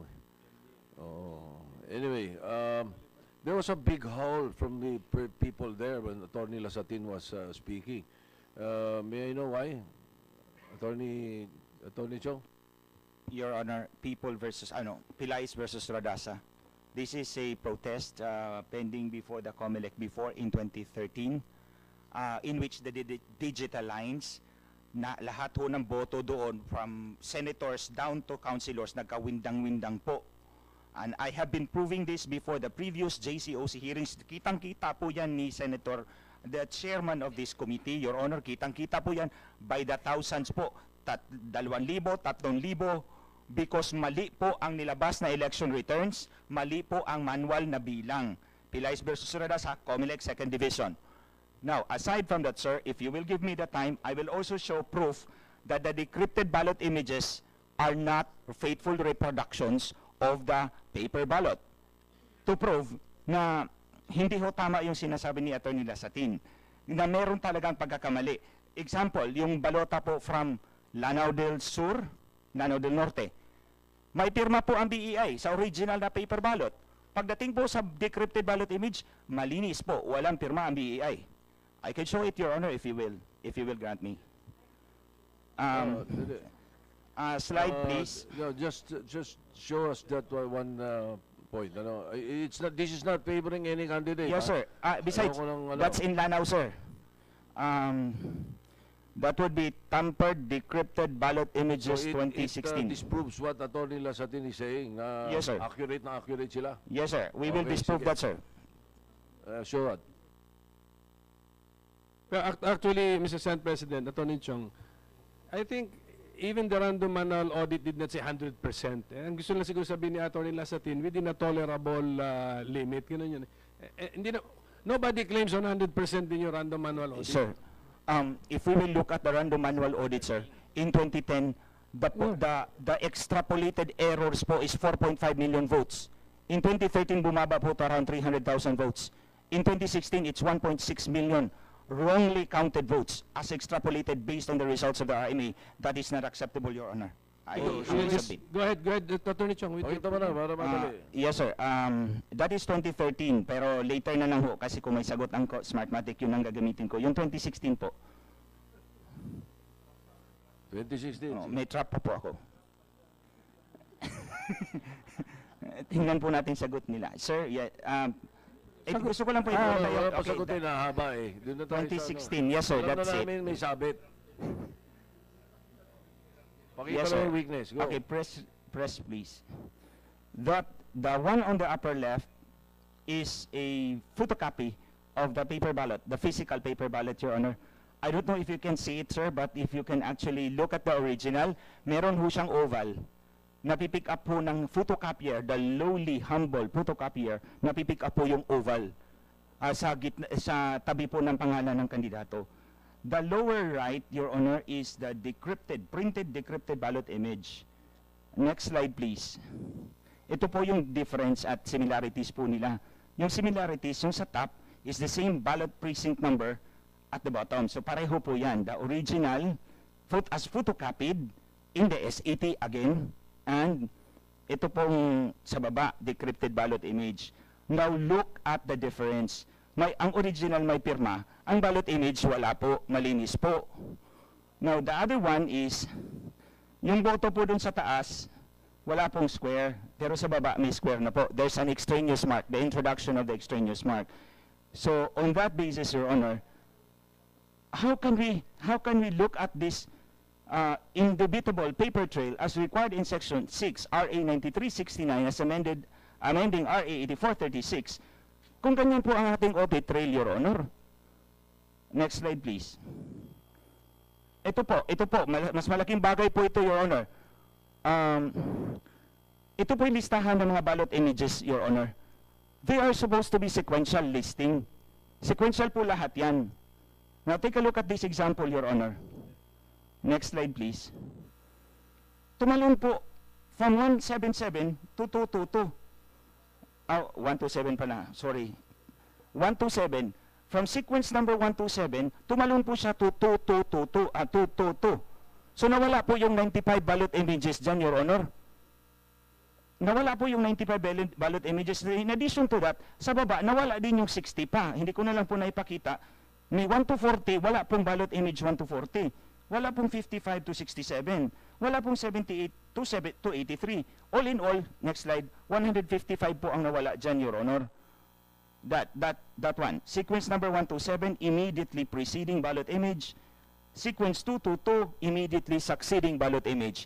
Nawala nga po yung 95 ballot images dyan, Your Honor, based on the sequencing of these ballot images. So saan po napunta? Doon sa baba. Next slide, please. Ayan. Ang botante po dyan sa presintong iyan ay 612 lang. Tama naman po, ang ballot images ay 612. Pero tingnan po ninyo yung sequence number, 767. Nawala po yung 95 sa unahan, all of a sudden, nandun na sila sa baba. Ang question po, Your Honor, is that something that you can trust? Is that an audit system, an audit trail that you can trust? Na nawawala po yung ballot images sa unahan, at nagdadagdag na lang po doon sa dulo. Now, we have to understand, Your Honor, that these sequential numbers were already assigned on the day of the elections. Kung buburahin mo yan, hindi na babalik yung idadagdag mo. Saan siya magdadagdag? Doon sa baba. Kaya umabot po ng 767 yung sequence number dyan, Your Honor. Ang reading ko, binura yung 95, nawala yung 95. Tapos nagdagdag ang bago, doon na siya nag-add up sa 613, 614, 615, 616, kasi hindi na siya pwedeng bumalik doon sa previous kasi na-assign na at nabura. Next slide, Your Honor. Okay, anyway, that's a computation lang. Let's do some smartmatik. Ayan po yun, Your Honor. Nawawala po yan. Yung mga ballot sequence numbers na yan, Your Honor. The ones in red, nawawala po yan. Hindi po yan accounted for. Next slide.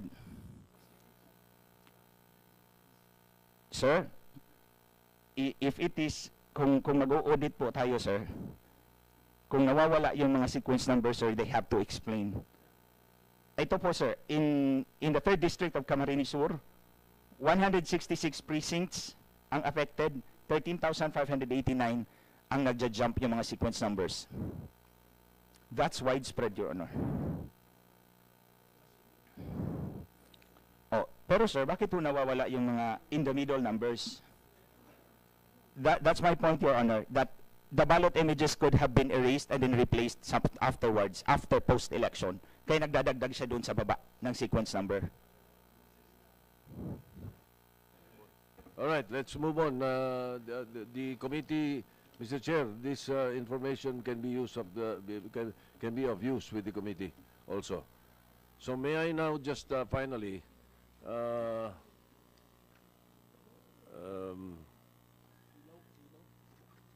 can COMELEC enlighten us on the process of transmittal of votes? From the VCM to the municipal, to provincial, to regional board of canvassers. Who can do it? Executive Director? On the part of the can do it, COMELEC? or, Yes, ma'am. process of transmittal. Yes, Your Honor. Nagpasok ako ng balota ko. Yes, ma'am. BCM. From the start of the Tapos? scanning po. For each clustered precinct, we have one BCM. We clustered at most 7 clustered established precinct. After scanning all the ballots in a precinct, the BEI will close the election, and then it will automatically transmit to the municipal CCS. It will automatically print 8 copies of election returns, and then those ERs will be signed by the members of the BEI, and then it will print, and then it will automatically transmit to municipal CCS, and then to transparency server, and then to central server. And then Yung provincial after level. po ng yun naman pong Municipal. CCS naman po, municipal CCS will receive all the precincts assigned to the municipal CCS, and then after receiving all the results, it will consolidate. The members of the board will generate a canvass report, and then will generate a COC, and then it will transmit to the central server and to the provincial CCS. The provincial CCS will, the same with the MBOC, it will receive all the transmitted results from the MBOC. It will consolidate, generate canvas results, and generate COC. And after generating the COC and proclamation, it will transmit to the central server and to the national BOC. All right. When transmitting data, is the file being sent as a whole, or is it divided per position of candidates? Like, From for the- example, one file split into 11 files. Ganun ba? Yes, Your Honor. From the VCM po, it transmits just one file to the municipal COC, Municipal Board of Canvassers.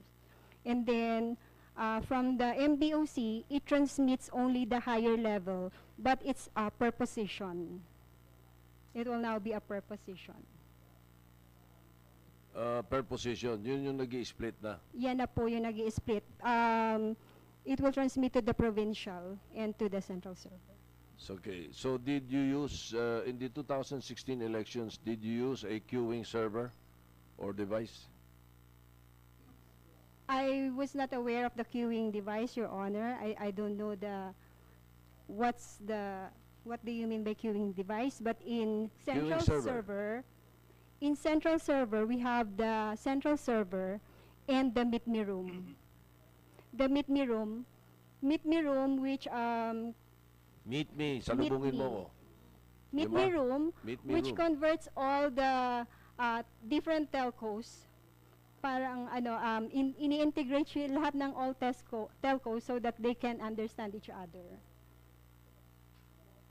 They can connect each other. You see, because there were proofs presented that suddenly on May 10 to 11, the transmission of the BCMs did not go directly to your consolidating canvas system, the CCS. Instead, the transmission of the BCMs suddenly went through a queuing server before reaching the CCS. So, due to this queuing server, one file is split into 11 files.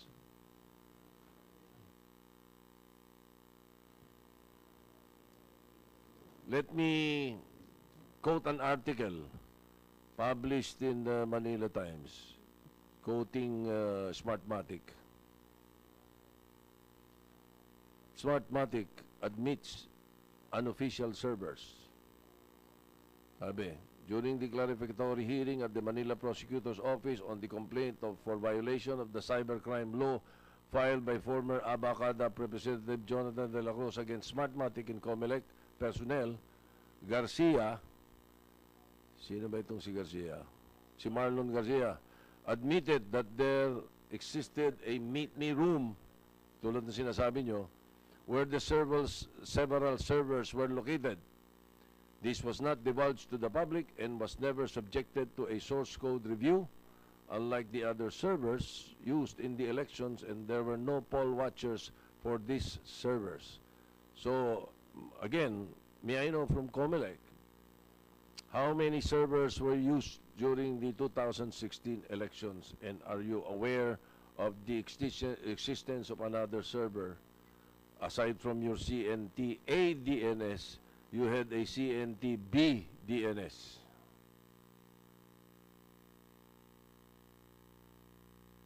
Sir, there is indeed a meet-me room in our central server. Because, for example, sir, if the BCM has Globe, is using Globe, and the consolidation system for the municipality is using Smart, the transmission packet from Globe would have to pass through the Globe telco network, and then it will go to the meet-me room, so that when the packet comes out, it will come out using the Smart infrastructure, so that the CCS laptop can understand what was sent by Globe. And I think that's the... In the law, computerizing the elections in the Philippines, nandun ba yan? Allowed ba yan? Ang sinabi lang po is that the election return shall be transmitted electronically and secured. Wala pong mini-mention how it should be done. Therefore, so kahit ilang queuing server, pwede kayo maglagay basta? Sir, sir, parang text yan eh. If I send a text blast to all of us here, hindi yan papasok sabay-sabay. And then if your owner's cell phone is off, and then you turn it on tomorrow, bukas pa papasok yung aking... So it's just a typical infrastructure of the telecommunications, sir. And that is why you put a B, a CNT-B DNS. Is that your answer? Bakit nga kayo naglagay ng queuing server? Yun ang sagot ba?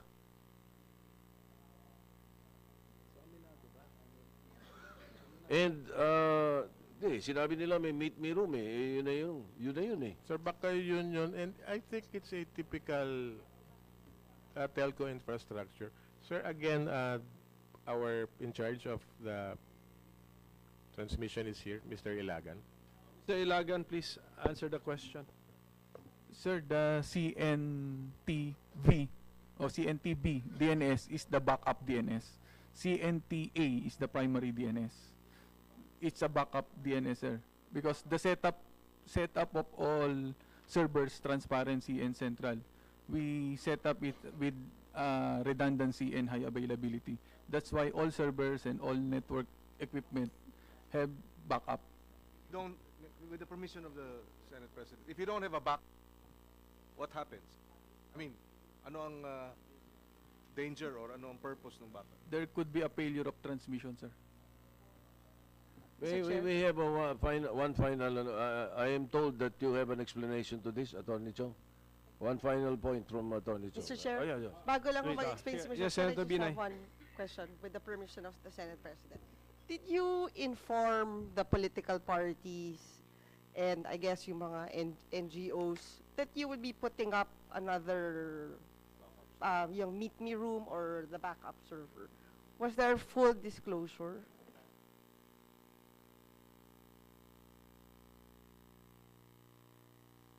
I guess baka we can ask the representatives Or, if they were informed. reflected in the diagrams that Yes, you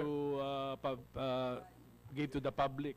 Yes, sir. Sir, before elections, Comelec's project director then was former Commissioner Christian Robert Lim.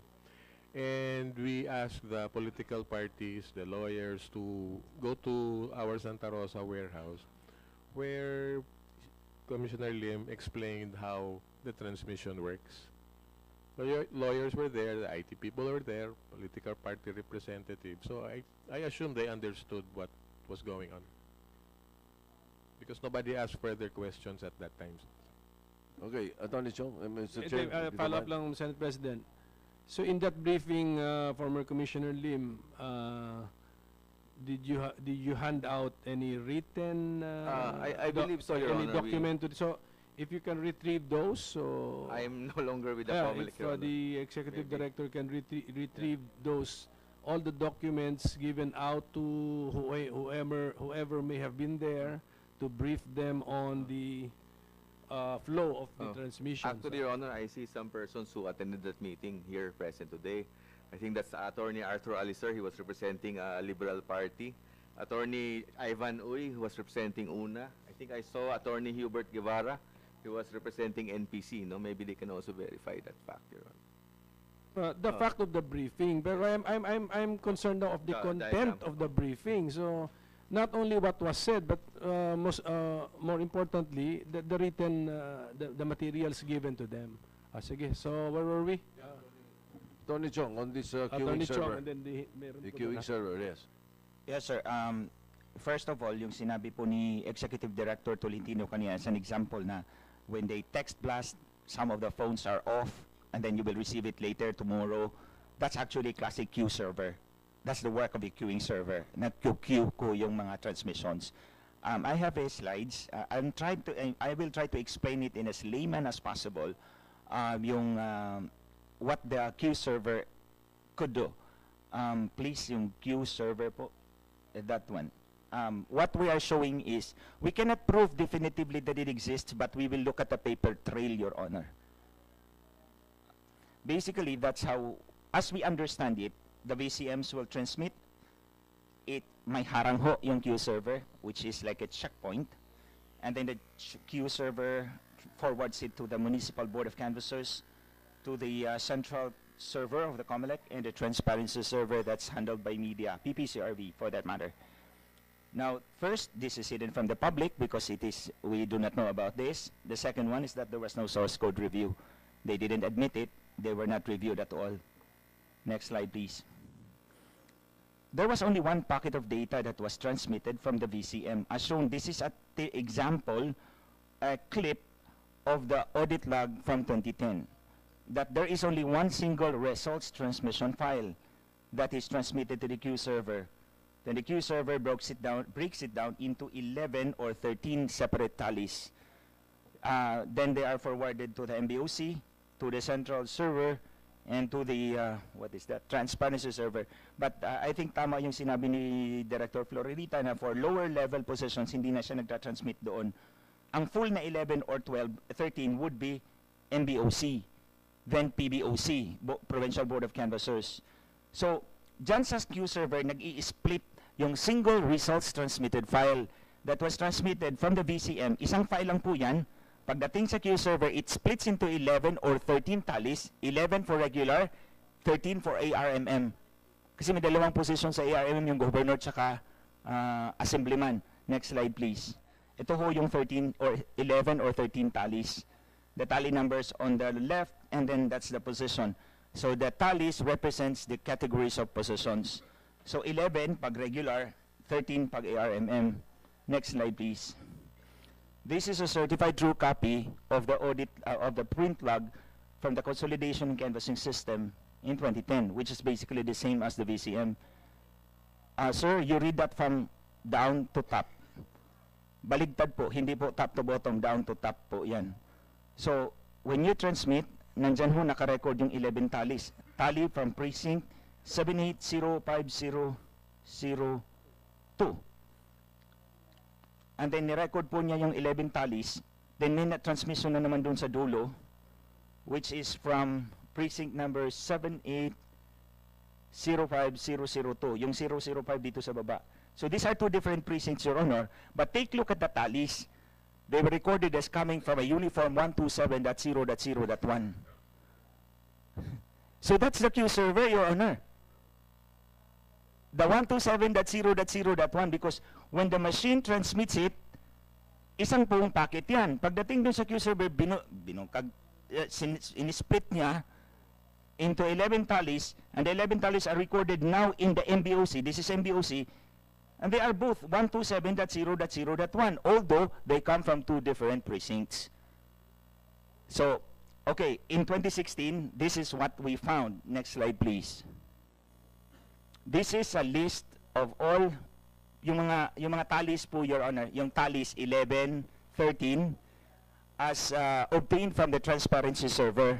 Next slide. Pindot pa isa. That's a typical example, Your Honor. Press, please. The positions on the left, tingnan ho ninyo yung time of reception, Your Honor, magkaiba. Iba pong time na natanggap yung President, iba pong time na natanggap yung Vice President, iba pong time na natanggap yung ibang positions. 8 of these categories have different reception times, which we call asynchronous transmissions. Kasi hindi po siya synchronized. Asynchronous transmission, sir, because the 11 tallies have different reception times, although ang karamihan sa presinto were received all at the same time. But there are these type of precincts na split talaga at iba-iba yung time of receptions. Next slide, please. Out of 92,509 clustered precincts operating on election day, 77,000 ilan ba yan? 77,798 precincts were synchronous. Pare-pareho yung time nila. Pero, yung 14,711 precincts, magkaiba po yung time of reception for the different categories of positions. Magkaiba po yung time of reception ng magkaibang tallies. All those 14,711 asynchronous transmissions totaled 7,061,000 votes, Your Honor. So, ang ibig kong sabihin, someone, something, or whatever it is, stands in the middle between the voting machine and the final destination, Your Honor, for this transmission. That's 2016? This is 2016, Your Honor. Pinakita ko lang yung paper trail also in 2010. But, Attorney Chong, even though the file has been split into 11 or 13 tallies, Your or Honor. 13 other files din ba yun? Tallies. Can we still determine from the log entry the VCM, the specific VCM? Sir, you can determine it if you will summon the CCS. But not from that line. All you will see is that there is an IP address of the server. Sir, there is a record of what IP address is used by the sending machine. And then, yung record na the 11 tallies were transmitted from a uniform IP address, which is the Q server. Which is the in-between, sir. So that proves the in-between. Yes, that's what I meant. That we need to prove it independently of what Senator Soto and his witness is saying. Ms. Acol, yes. I will back up that with data that we analyzed from the transparency server at SNAMFREL. We gathered all the data, we ran it through a statistical program, R, and we found out that there were 5,000, because we only did the national elections. The 14,000 precincts that Glenn is talking about also contains the local elections. Only on the national elections, there were 5,567 precincts that were unsynchronized. we have the log time of when it went for president, vice president, senator, and party list. On election day, May 9, out of the 43.6 million votes, the server already had, the transparency server had 37.9 million votes registered. That's about 86% of the votes. Now, we tried to and I'm sorry, this is the Senate, but we did graph the president, the vice president, the party list, and the senators. And for up to May 9, 12 o'clock, you would see that it's as if the country voted one way. And then on May 10 and May 11, there were already crisscrossing in the graph. Okay, that's for, so I will back up what you said on the asynchronous. That means to say that the votes came in and they were separated into different servers or several queue servers and then consolidated, because otherwise they should have arrived at the same time. Now, I wanted to butt in also when Attorney Lasatin spoke, because in the Supreme Court hearing at that time, when we were talking about digital signature, and Justice Carpio asked, did you use the digital signature? And he said, yes. That's wrong, because what he was referring to was the machine digital signature. However, in the 2010 elections, the BEIs were asked. There was a lecture to the BEIs. They were said, if you, the question says, will you use the digital signature? Press no. So that means to say that Smartmatik and Comelec did not use the digital signature. Actually, they should have been disqualified, because if you looked at the bid specs, several items were on the digital signature, and in their bid, digital signature 0. That means they did not include it in the bid for a digital signature. And at that time, the consultant of Chairman Melo said that masyadong mahal yung VeriSign. Okay? But that's not, maybe that's why the other bidders lost, is because they incorporated that in their bid on the digital signature. Thank you. Can you wrap up? Yes, Attorney Chong, wrap up. Your Honor, I would just like to ask if you want to see the progression of votes for senators. They move in the same way. They rise and fall the same way. If you want to ask one final wrap to up. see it, Your Honor. Who did this? You did this. Basta, you're responsible for this? No, it's Professor Lex Muga. Okay, Lex Muga. Ateneo de Manila University. Okay. You can summon him. Please, other anomalies and irregularities. Please, the slide on other irregularities and anomalies.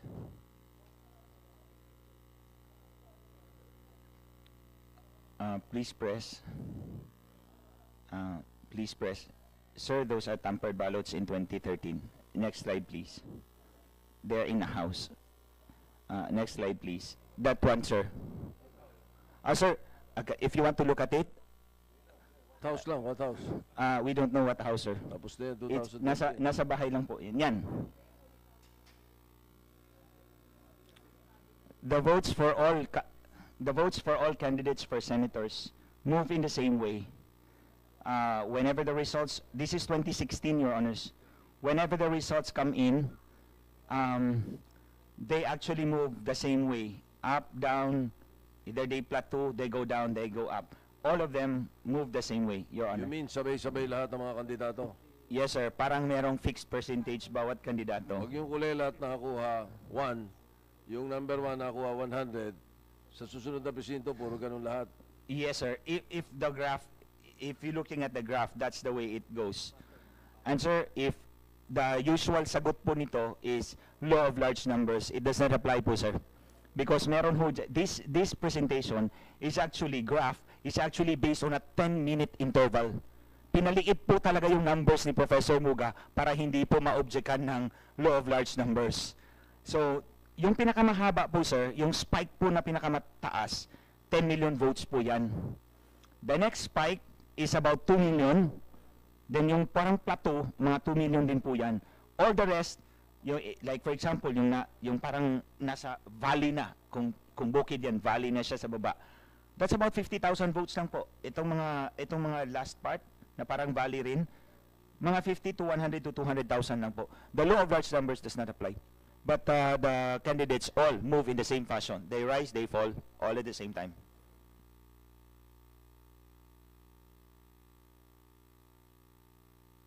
So, okay, so that's it. if you So, up notice- to 12 midnight. Yes, sir. And Okay, up to 12 midnight lang okay, po, sir, just sir. to... Okay, Comelec na. Okay, Comelec, smartmatik, Comelec. Comelec, can Comelec or Smartmatic react to everything? Yes, sir. Sir, we'll go back to how we voted last time. The voter would fill the ballot and a voter receipt would come out. Nobody said that, "Oy, bakit iba itong aking balota?" So, accepted ng voter. Then we closed the polls, printed 8 copies, distributed 8 copies, announced the results, nobody complained. Then we transmitted. After transmission, pag sinabi transmission successful, we print 22 other copies. We announced it already, gave it to the parties there, 30 all in all, nobody complained. So all that I have to do is call my friend in the canvassing center, pare sa precinct number 1A, ito yung boto natin. Nobody complained.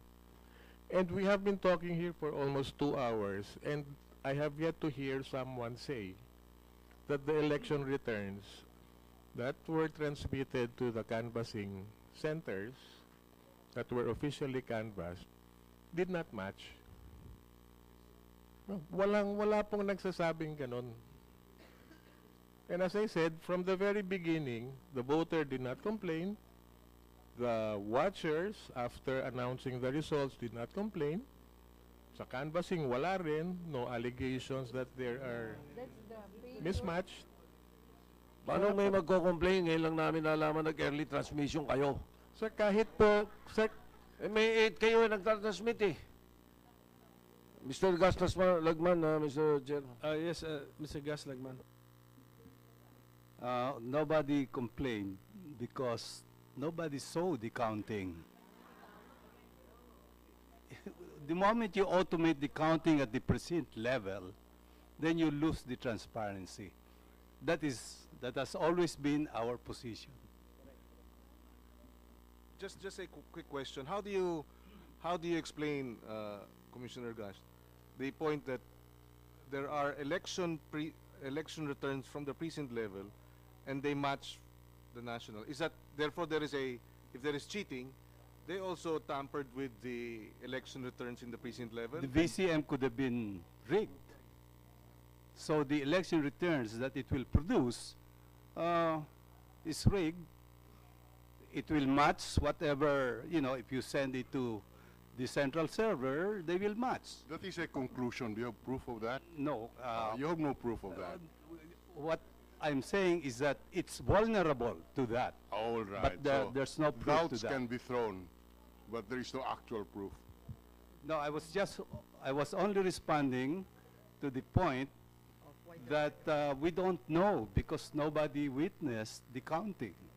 There was a random national audit done by the PCRB. Even the random manual audit produced 99.96% when the requirement was 99.995.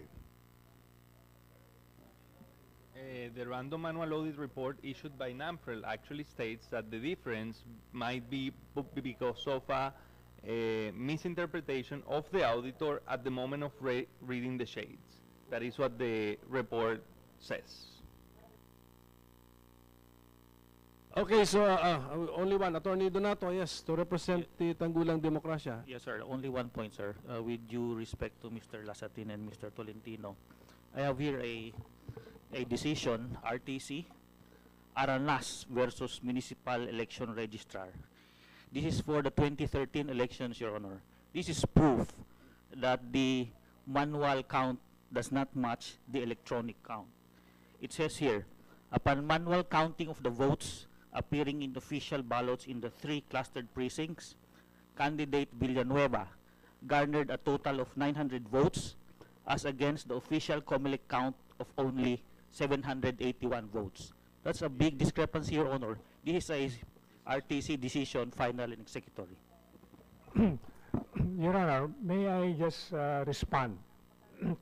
One, Your Honor, even up to now, we can show, Your Honor, that there is a digital signature on all of the election returns, Your Honor.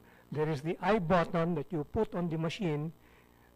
That is where the digital signature is. And in fact, Your Honor, Justice Carpio, when he interpolated me in the Senate hearing, after explaining to him and when he saw the I button, which he thought the digital signature, Your Honor, was that of the machine identification, he agreed. And it is in the decision that he says, now I understand. Now, Your Honor, that can be demonstrated anytime, Your Honor. Now, what Ms. Acol is referring to is a possible specific digital signature for each of the BEI. That is possible, Your Honor. But if COMELEC will require that, it can be done. But the problem, Your Honor, is this. You will have your 3 BEI members to be given special, like an ATM card, Your Honor, that have to be punched. So if one of them do not appear during the election, you will have no election in that precinct.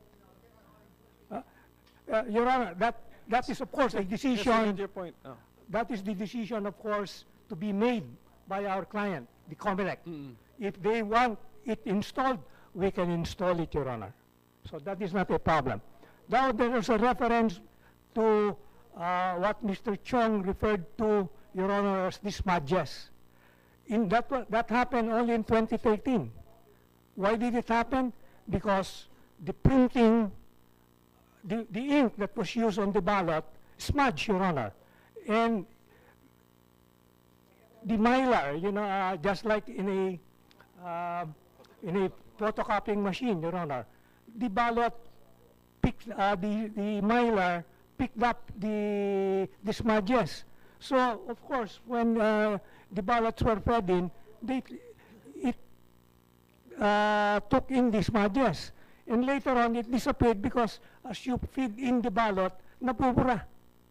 So, that is an aberration, Your Honor, because that did not happen in 2010, and that did not happen in 2016. That happened, we admit, Your Honor, in 2013. But that is not the defect of the machine, but the machine still counted it correctly. And, Your Honor, we have been talking about all of these different, as I said, doubts that they are all that they are putting into the automated election system. Your Honor, if that is true, what they are showing here, that the votes were not counted properly, Your Honor, as I said, in the different election protests, they look at the ballots. They compare it with the scanned copy. And, Your Honor, as I said, the HR has decided several issues, the RTC and the COMELEC and all of them, Your Honor, not one protest has succeeded. Thank you, Attorney Lasatin. No, COMELEC, let's learn from the 2013 experience, no? Because in 2013, we used the same machines in 2010. Now, we will be using the machines used in 2016. Tama po ba yun? So that's why it did not happen in 2010, brand new. It did not happen in 2016, brand new. But in 2019, used machines din ito, the same as in 2013. We used machines and then gulo, digital lines, smudges, dirt, etc. So let's learn from our experience in 2013. So can we just be brief na lang? No need to debate on digital signature. Let the Supreme Court decide on what that really means. No, Yes, but Ms. the Acol, debate that we're saying is that they put it in their bid bulletins. They define the digital signature as the definition that is given as well in the e-commerce law of what any transmission should be covered by a digital signature. Meaning to say you have a public key and a private key, just like if you go to an ATM. Okay? So therefore, they had a machine digital signature, which has an I button, which is controlled by COMELEC. and by smartmatik. That is not a digital signature because then he who controls the key controls elections. Ma'am, can we ask your organization to submit to us a position paper on the digital signature issue? Okay. But you mentioned bid documents, but you mentioned the year 2010. Oo nga, 2009. Pero, how about these new machines we're using? They were bid out under, They carried the same TOR. Yan. So you discussed this one, itong present na po. Whatever were the bidding documents or requirements for this particular machine na gagamitin. Thank you, ma'am. So, I'm looking to the left na rin. So, Mr. Barrios, just be brief po. Okay. If we look at the election law 369, it's loaded with technical specifications. There is only one specification for the owner of the system, the voter, and that is the voter verification requirement, which Smartmatic has never complied with. And this kind of system can never comply with that requirement, no matter how hard they try. As long as the machine is counting, voter verification cannot be done. That's why nanganganib na naman ang 2018. That's why we should consider it from the point of view of the voter this time. No? Ano ang kailangan ng voter? Now, they say that this is the reason why you cannot go to court because the purpose of the verification is to see kung tama o mali. How can you complain kung hindi mo makikita kung tamang mali? And that's why it's such a cute argument na it cannot be proven because the very means to prove it is dismantled or is not complied with. Now they say that by verification doon sa resibo. Let's take a look at the system. No? A system, in short, consists of input, process, output. Yung resibo is verification of input. It proves to you na tama yung sinulat mo. What we need to verify is anong ginawa ng makina, and you can see that by verifying the output. It's a pretty cute argument to say na na-verify mo yung vote mo by verifying your input. That's nothing. You have to check kung anong ginawa ng makina. And that's the only way to verify. Thank you. Tony Uy? Yes, thank you, Mr. Chair. Well, I just want to respond to the query of Senator Binay a while ago regarding the source code review.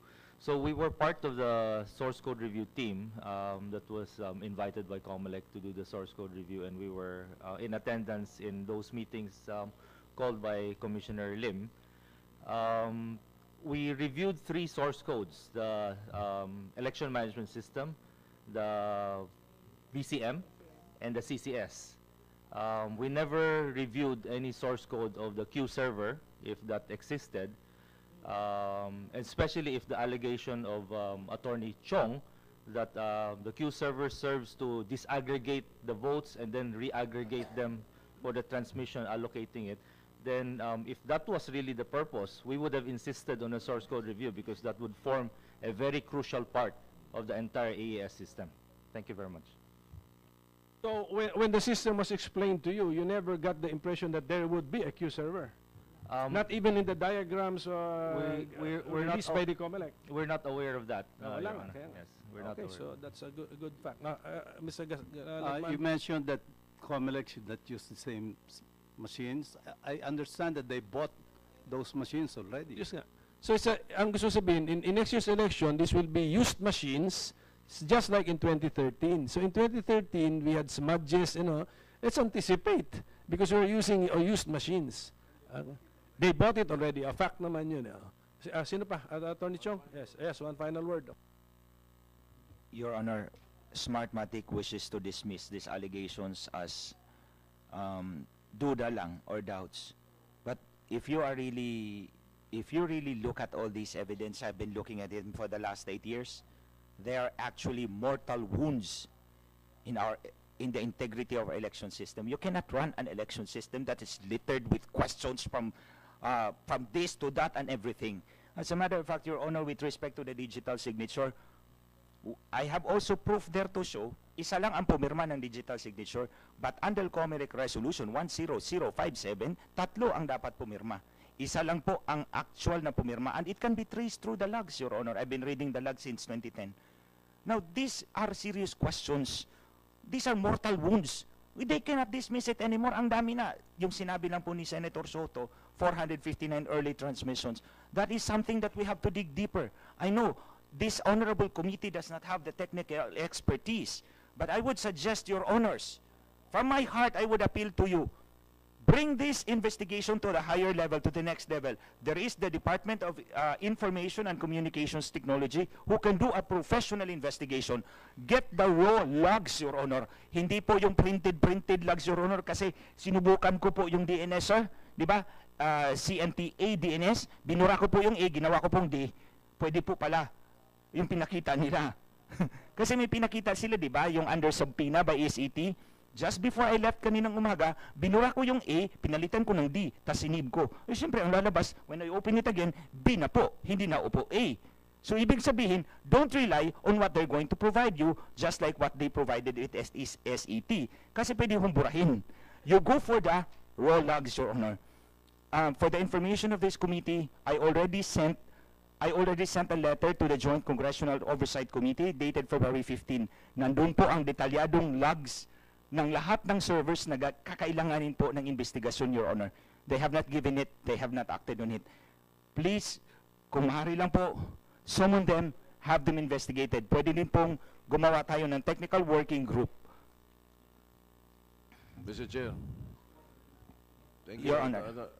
That's all, Your Honor. Thank you. Mr. Chairman,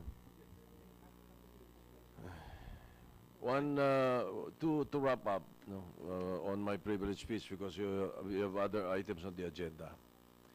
The key word here is, and they have been using it, both Comelec and Smartmatik, what has come out are doubts, sabi nila. So that is the key word, doubts. We're talking of elections in the Philippines, Mr. President. This is the only time na ang mayaman at mahirap, tabla, tigi-tigi isang boto lang. That is why voting is a holy act. Pagkatapos, doubt. There should be no doubts pagdating sa eleksyon. I agree with the Senate President. So, can I now request the COMELEC through the chairman? The chairman is here. Okay.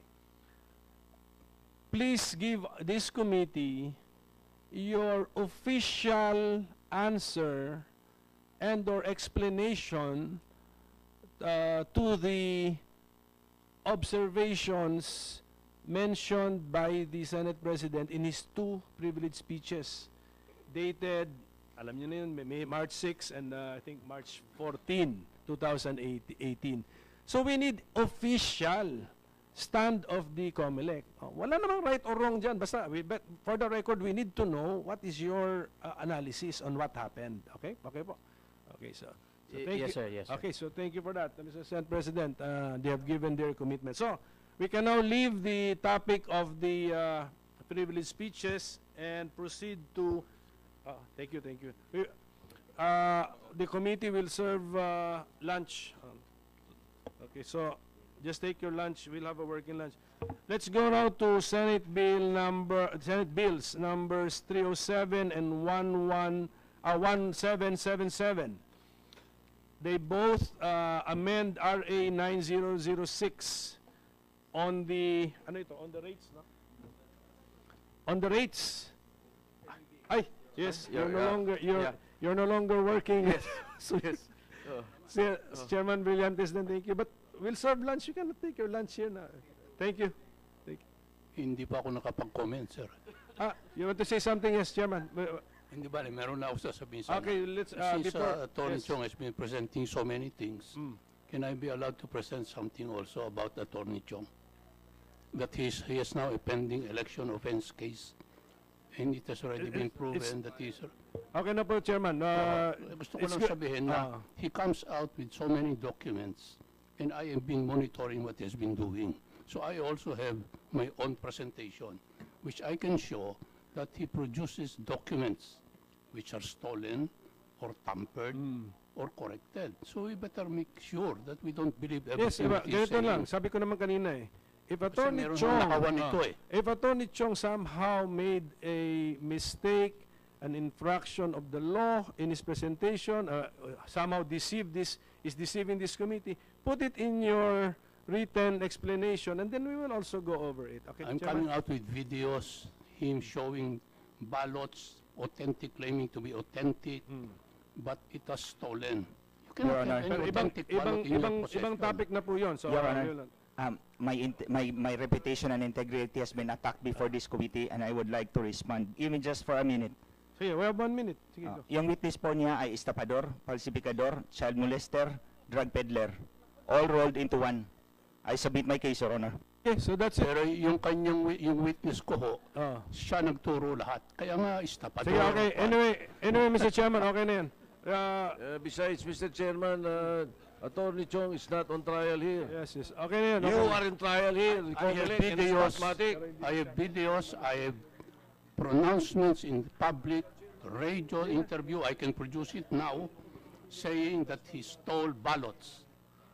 Okay, that's different subject matter. Okay, so we will now proceed to the Senate bills and the House Bill 6604, which all of these bills now amend the existing law regulating the payment for airtime in TV, radio, and space for print. So, Mr. Chairman of the COMELEC, can you comment, please? Yes, may we present Director James Jimenez, sir, to comment on that proposed bill. Thank you. Director Jimenez is recognized.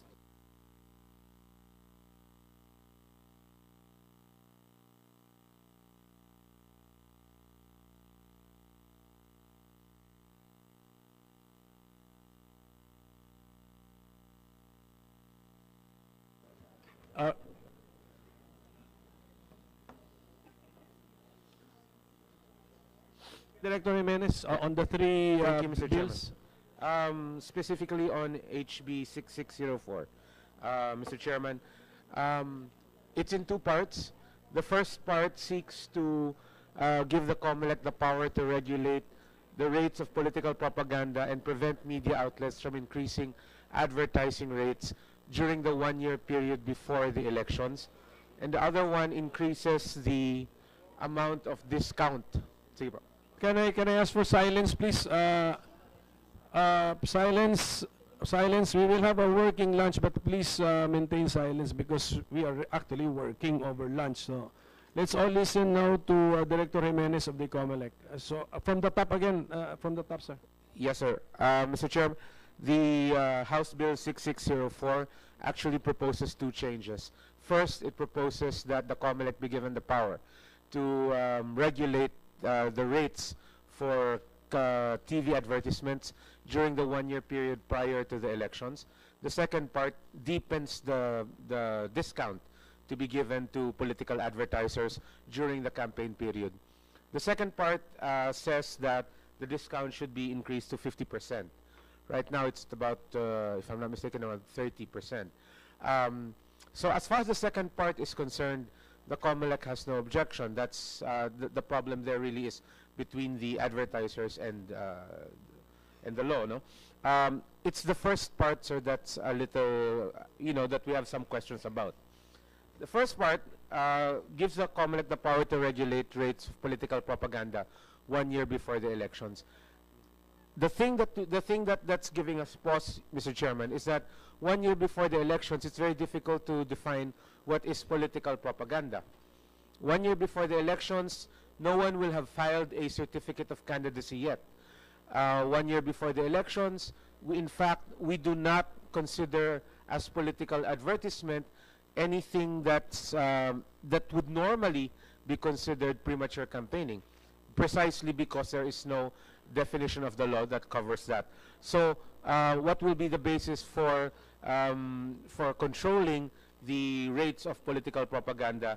Again, if political propaganda does not even is not even very well defined.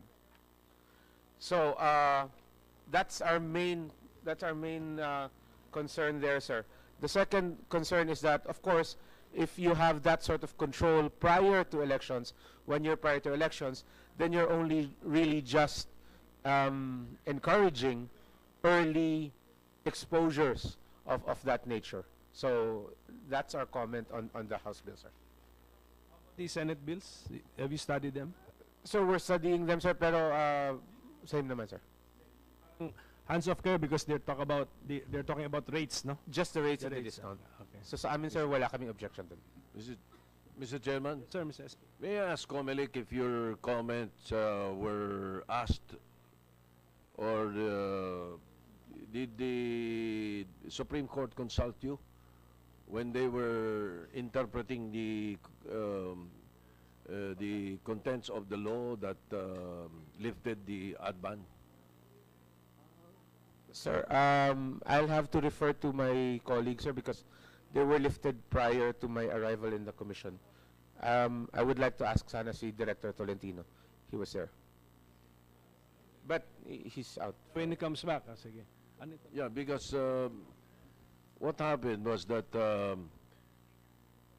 when the time that we were debating on this law that lifted the political ad ban, it was Senator Raul Roco who was chairman of the Committee on Electoral Reforms. I was his vice chair.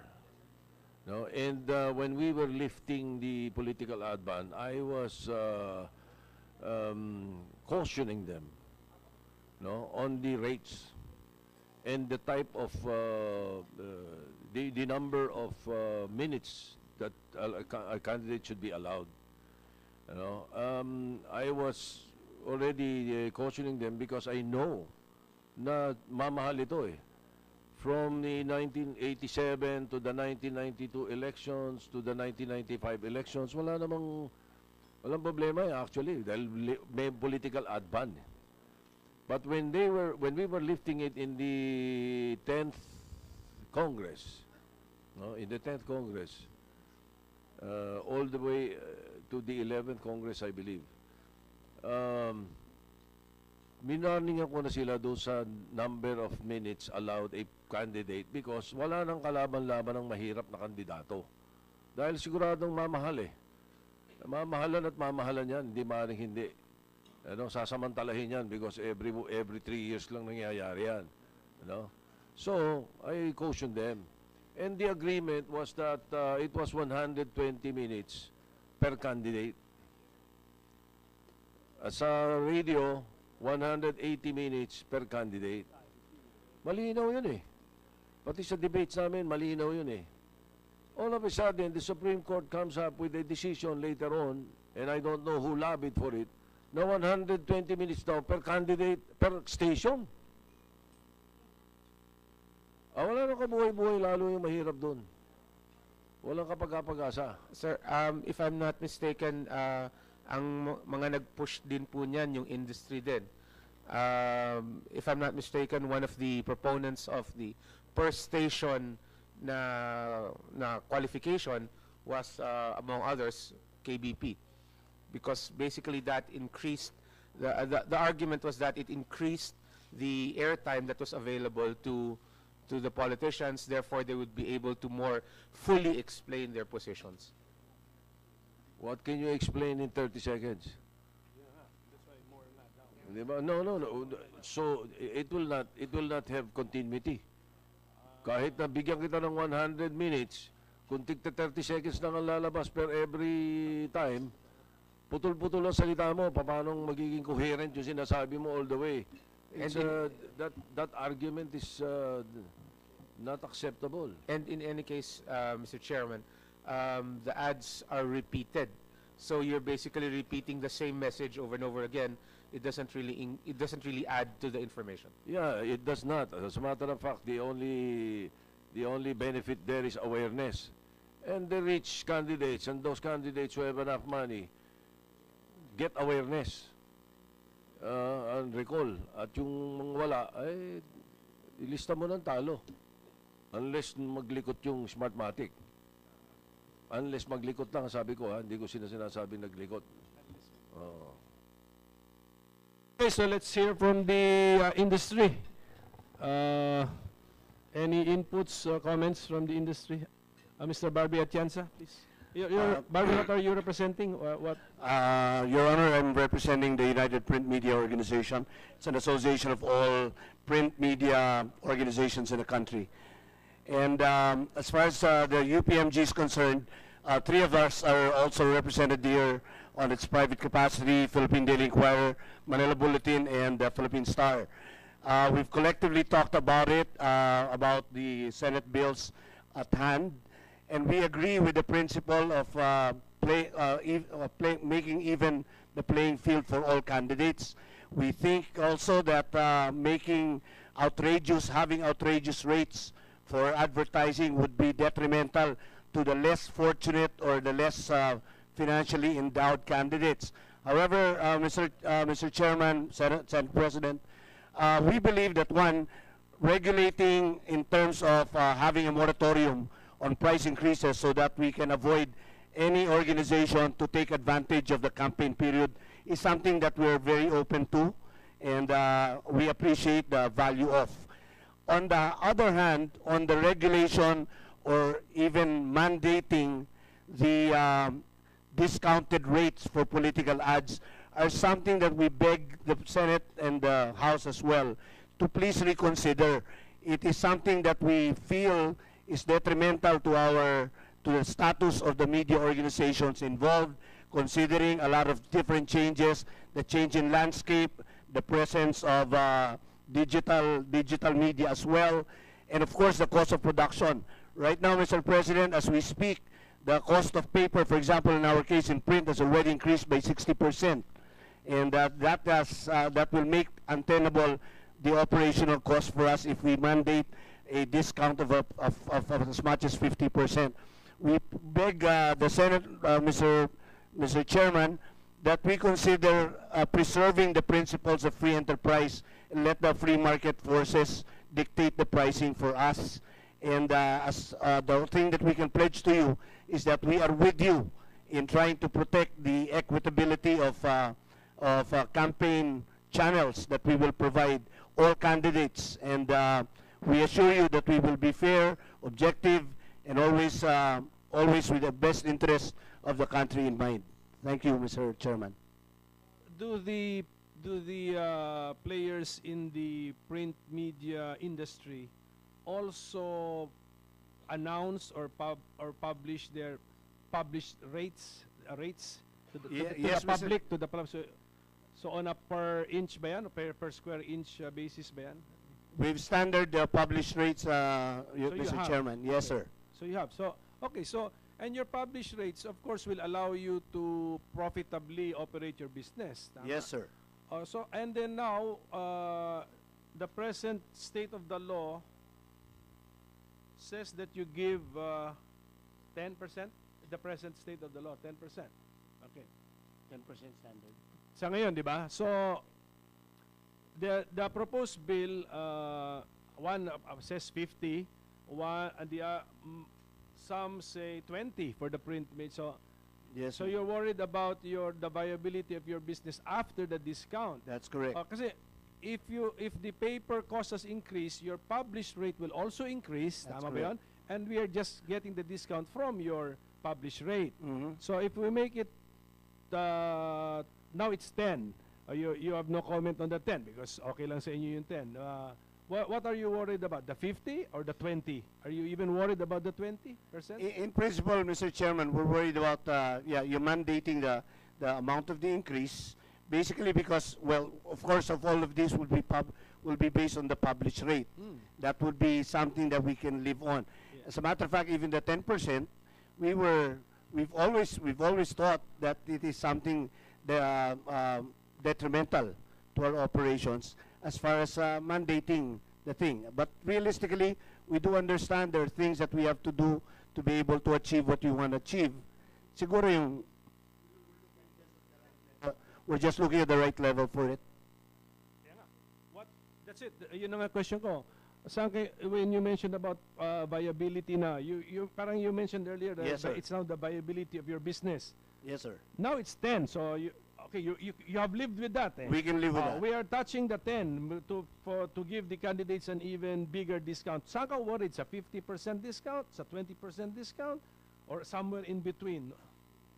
As far as the industry is concerned, Your Honor, the 10% I think is something that we've already lived with as far as print is concerned, and we pray that we keep it on status quo. We have heard the stand of the what's the name of the group again? United Print Media Group, Your Honor. Lahat po yan nandyan, even the national dailies and Yes, sir. the tabloids also. Broadsheets, tabloids, magazines. Magazines, okay. At ngayon po, kasama na rin po yung mga digital channels namin. So digital. Okay, can we hear from the TV or the radio groups or station? Attorney Pablador? Yes, good morning, Mr. Chair, and to the members of this committee. I come with a prepared statement, so I'd like to request permission for me to read the statement. Okay. Sir, go ahead, sir. So this is a statement of support, really, for the policy impetus behind the effort to amend. ABS-CBN believes that the electoral process is indispensable to, and that honest and fair elections is one of the foundations of a strong democracy and country. In this regard, an informed electorate is essential to selecting and electing public officials who have the people's best interests at heart and who will be selfless public servants. With this in mind, ABS-CBN has always advocated voter education. Through its news programs and special features, including debates, discussions of issues, and airtime for COMELEC's information and dissemination, ABS-CBN provides television and radio programming at no cost to the government or candidates that keeps its audience abreast of the right as voters and informed of the qualifications, platforms, and track record of candidates.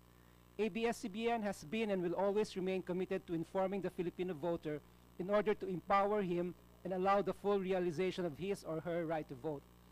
Thus, ABS-CBN will support any effort towards this end, including the objectives of this bill to be discussed this afternoon. As more information is given to a voter, the more he or she is in a position to vote based on issues and qualifications, and less on personalities and dependency. Nonetheless, the draft bills have the potential to drastically impact the business of broadcasting, where substantial investments are made both in equipment and programming. Thus, taking into consideration existing and continuing efforts toward voter education, the broadcasting industry hopes that an equitable solution may be reached that will allow the bill's objective to be achieved while being fair to both the broadcasters and the candidates. That is my prepared statement. Thank you, sir. So thank you for the support also. So, but in effect, it's in the details, no? Yes, that's in the details. So can you comment on the details? Well, we are behind the advocacy to improve the affordability of the rates. So I believe that the discussion should now go to the technical working group in order to come out with the best and reasonable rates. For the To get to that, Yes, sir. Mr. Chair, with your permission, to get to that, how much in the 2016 elections on prime time? How much did a 30-seconder cost on prime time? I don't have that information, but I believe the bill itself would include a statement of those facts, Your Honor. Well, I'm sure COMELEC has a copy because the candidate submitted to you. The information that the Senate President is requesting was submitted to our campaign finance office, Mr. Chairman. I think we might have the information here. Let me just confirm. Can you give us how much the rates were? Yes, sir. On prime time, on Channel 2, Channel 7. Let me just find Channel out, sir. 5. Did COMELEC have any difficulty in monitoring compliance with this provision of the law? Sir, the monitoring of COMELEC was via submissions by the broadcast entities of their reports to us. So it was a standard procedure that they would send the receipts over to us regularly. So wala namang kami problema. However, there was monitoring by outside actors also who were using services like Nielsen, for instance, who were monitoring the minutes or the seconds of exposure and then comparing that to what was billed to them. So that was done by third-party actors. How was the 2016 elections? How many cases of overspending have you filed? May I refer that to our campaign finance office? They're the ones tracking that information, sir. Sir, can I answer that? Yes, Chairman. So far, we already have 200 cases of overspending, and we will gradually filing information and cases against these 200.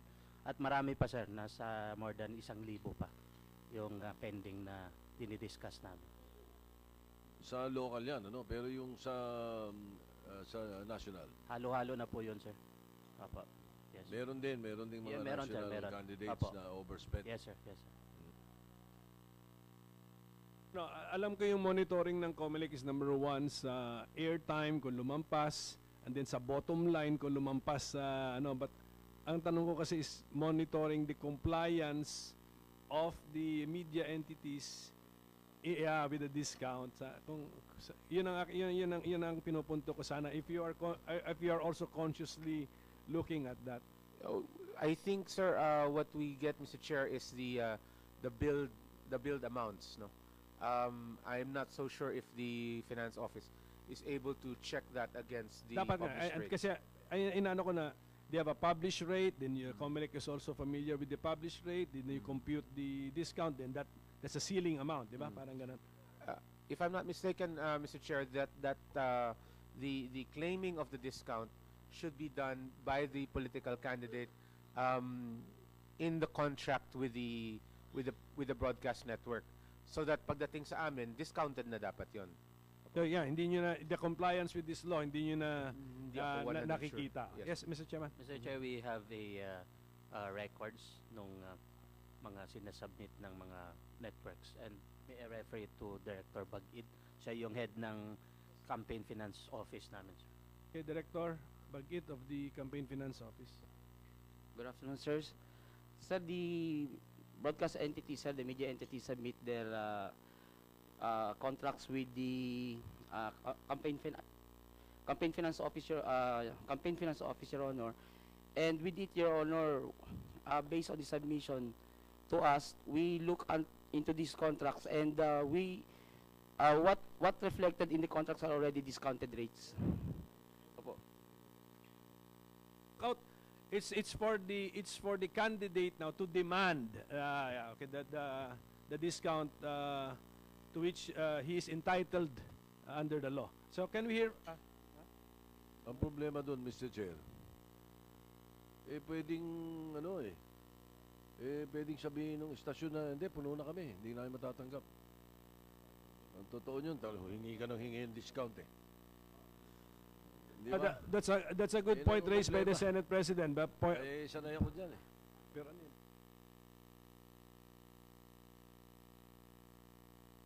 Malapit yun doon sa issue na na i-demand ko yung discount, ayaw akong bigyan. Hindi ba? Sabihin, puno na kami. Todas ka. Can I request the COMELEC to look into that angle na, Yes, na gano'n na tama nga, may this kandidato may entitled sa discount on paper, but in reality I cannot get the airtime that I can now afford because of the discount, because sasabihan ako na wala na, fully booked ang airtime. So can we Pag-usapan namin, sir. can we look at that angle, and then pag-usapan natin how to solve that, kasi that's a form of discrimination. Yes, sir. They can open up time slots discounted to favored candidates, and then sa iba sasabihin puno na. Pero that's beyond the scope of the pending bills, kasi ito discount lang But very good point, Mr. Senate President, you opened our eyes to this one. Bakit may karanasan ba kayo, sir? Mr. Chairman. Matagal na ako sa broadcast, Mr. Chairman Hello. Yes, Secretary Coloma. Mr. Chairman, dun sa obserbasyon ng Senate President no, na maaring mas puno yung ating mga kapatid sa broadcast. Sabi ko ng mga kasama ko dito, sa amin nyo na ipasa sa print, mas marami kaming space. Kaya lang po, kailangan i-consider din sa kasalukuyan, may limit po doon sa batas o sa comelec rules na up to 1/4 page lang po yung aming at 3 times a week lang po. So, may limitation sa amin. Kung ililift po yun, mas marami talagang space na available. Pwede, Mr. Chair. I think we should study that. Para lumakas yung mga print. Kasi hindi exorbitant ang presyo eh. Hindi exorbitant. Yung frequency man lang. Yung frequency. Kung hindi man yung size, yung frequency. Di ba? Alisin yung limit. Thank you for that input, Secretary. Yes, Director Jimenez again. Mr. Chair, I'd also like to point out that most of the bills, they don't touch on online advertising either. So, we saw in 2016 how effective online activities were. Baka for 2019, we might be looking at an environment na mas relevant ang online advertising pa than it was before. But it's not regulated at all. So, that might be something that the committee would like to look into. Well, that is very, shall I say, virgin territory. Because we will be walking on eggshells, Mr. Chairman. Because, for example, let's say, a candidate who has 5,000 followers on Facebook, if he places his ad in his web page, his ad, vote for Sheriff Abbas for mayor, or let's say for senator, and his 5,000 followers repost it or share it. How can we control the number? Ngayon, if lagyan natin ng control ng specific number, and a candidate who is against or competing against Chairman Abbas will repost his ad more than the limit, disqualified. Madaling laruin yung social media dyan, yung internet, danger. I think, as I said, pag-aralan natin mabuti yan, we will accept or we will wait for suggestions from COMELEC on how to go about this. We will.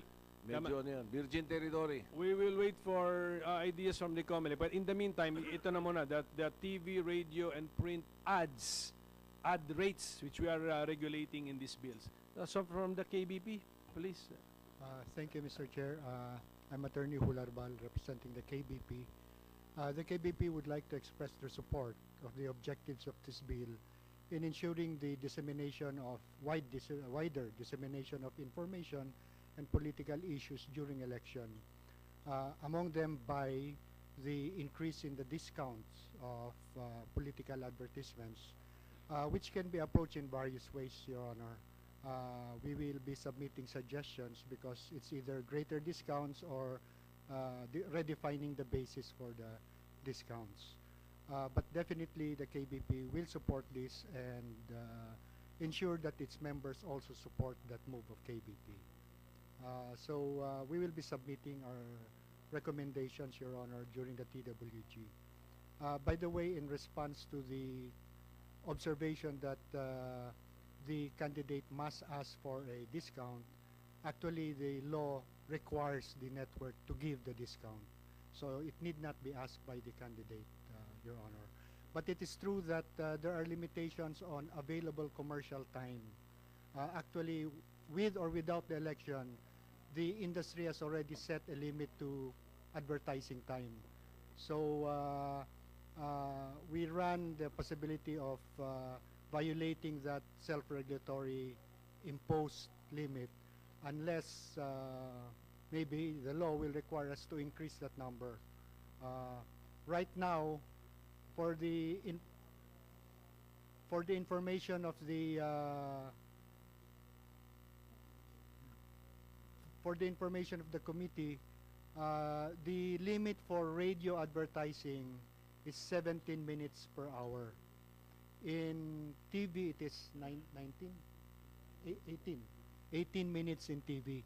And it is a self-imposed regulation to ensure that there is viewer and listenership. It's a protection to the listening and viewing public, Your Honor. Otherwise, the hour will be filled with advertising materials. But maybe in working together, we can, during a specific period, adjust it so that it can either have two effects, Your Honor. By increasing the number of available, reasonable, available political time or advertising time, the rates might effectively lower. I don't know. I'm guessing here. But it should because of the supply and demand principle. Those are just suggestions. So we can come up with more during the TWG, Your Honor. Mr. Chair, now that it's been mentioned, might as well ask COMELEC on how they would categorize a certain advertisement on television. Let's just focus on television. Example, like what we're experiencing in our television program on Channel 7, the noontime show. In an hour, we're limited to 18 minutes. There are times that we use we use 10 minutes in one sweep because we want 1 hour of no advertising. There was even a time that we had 2 hours and a half of no advertisement. Okay, just to make sure that the story and the entertainment is all there. But then we lump it into 18 minutes or 10 minutes. Now, if the regular rate is, or the regular allowed self-imposed time is 18 minutes, then COMELEC can easily classify that into, let's say, a 30-second there, a 15-second there. Now, how would COMELEC classify what television programs are doing now, especially live television programs, of advertisements within the show and not a commercial? How do you classify that? Ano, wala nang time yan. Time yan. May I volunteer, Your Honor? Yes. Because we discussed this with COMELEC before. The advertising outside of the regular spot, for example, a background poster, is considered time exposure. So if the name of the candidates is in a tarpaulin, that's being counted by COMELEC, Your Honor. The name of the candidate. But what if there is nothing that says there, vote for him? COMELEC, yes, COMELEC answer or confirm the statement of Attorney Hularbal? Basically, sir, we're looking at that as a form of native advertising, which is still advertising. Yung absence ng word na vote for or vote really immaterial, because as long as you're presenting yourself, it accomplishes a political purpose, which is to increase your visibility, increase your recall factor. So it's still partisan political activity. So political pa rin. So you mean, let's say a fellow is being interviewed and he's wearing a T-shirt and the T-shirt says Pimentel. He's being interviewed on TV about a car accident. Opo. I think, sir, we have to nuance that naman, kasi kunwari if the person is being interviewed and it's a newsworthy interview, then news yan, and the political advertisement or the political component is not the main point of the exposure, no? So basically, the fact na naka-t-shirt siya na partisan, that could be treated as incidental to what is happening, which is newsworthy. No, so alright, so wala yan problema yan. Okay, again, a game show. The contestant is wearing a T-shirt says Pimentel. He is a contestant. Oh. Mapag-uusapan yan sa sir, sa pag-figure nung gastusin. again, it will all come back down to what was the primary purpose of the exposure. Again, kung yung kandidato, Walang masuot yung tao eh. Yan ang gusto niya suot eh. pero Pimentel eh. ang problema, Senator, kumbaga yung konteksto, yung overall nung buong programa ang titingnan mo niyan. Kung yung buong programa ay nakaanggulo sa... So, kung obvious na kinakampanya si Pimentel, yan, pwede mong bilangin yung ilan ng minutes ng exposure niya. Ganun ba? Parang ganyan. Your Honor, in fact, there's an example. If I were campaigning for myself and there's a poster of Attorney Poblador, it's counted with him also. And I think the only exception is if the exposure is because of a newsworthy subject matter. I think that's the only exception there. Beyond that exception, for example, if you just show the color and the color refers to a party, then that's already counted against you. Yes, it's part of the definition, the color, the identification of a... Maybe in other jurisdictions where a color pattern is distinctly identified with a party. Dito, wala pa. We have not attained that level yet na may a color means a party. Wala pa. Which one again? Yes? Part of the implementing. But the implementing rules of what? Of the comelec. Fair Elections Act? Color? I think what's being referred to is that in some cases, colors which may be identified with a particular faction or political party will be considered to a certain extent partisan political. So if I'm wearing yellow in my television show, huh? Yeah, I think in application it's more of, for instance, on election day, a mass of people, they show up in a particular precinct and they're all wearing the same color, and it's a color identified with a particular political faction, then the BI might say that that's campaign. During election day? Yes, sir. But for ads, hindi naman yan na-apply. It doesn't apply during the campaign period.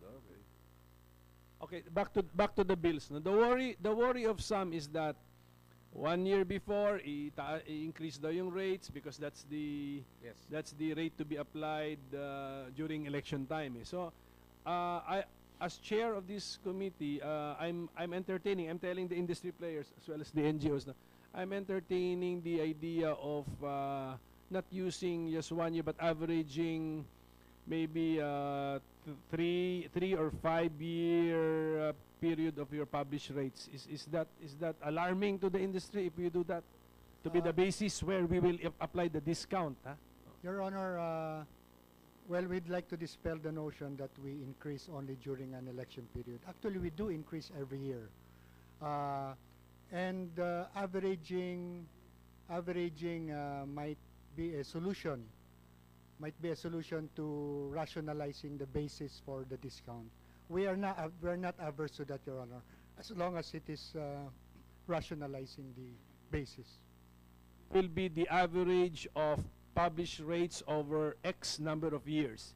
That is where we will now apply the discount. Okay? So medyo Yes, Your Honor. we have I've explained.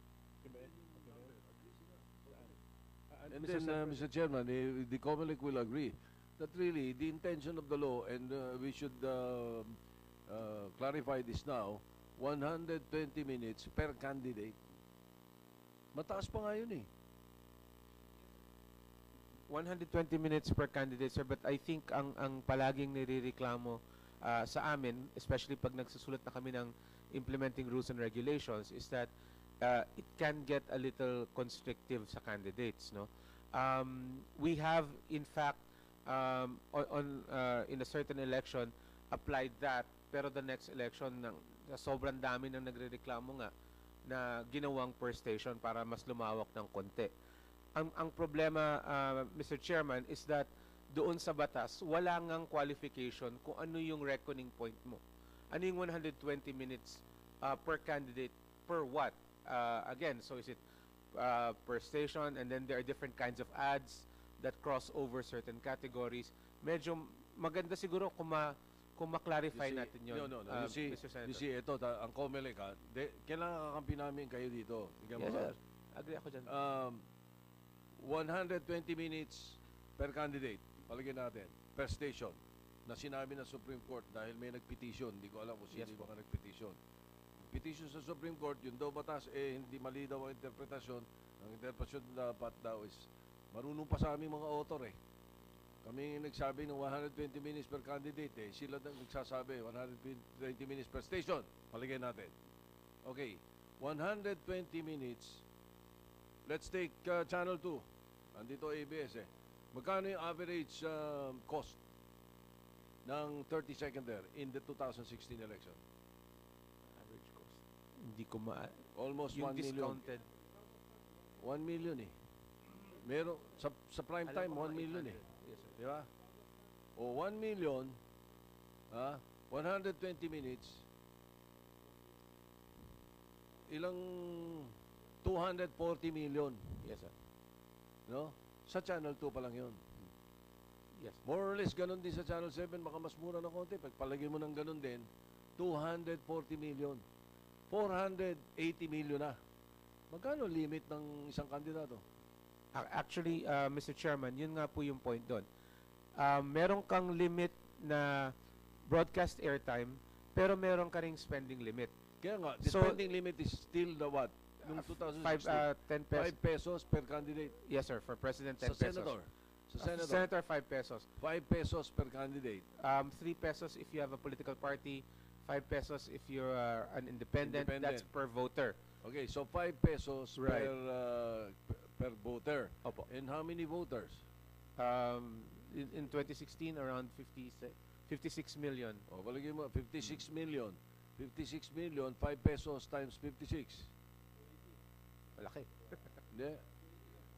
Ayun, 280. Kalahati lang yun 480 yung Yes, sir. Lampas dalawang TV stations ka palang naglalagay. So, it's impractical na gagawin ng Senado or ng Kongreso na 120 minutes per station. Imposible because it is violative of the law sa COMELEC, sa Fair Elections Act.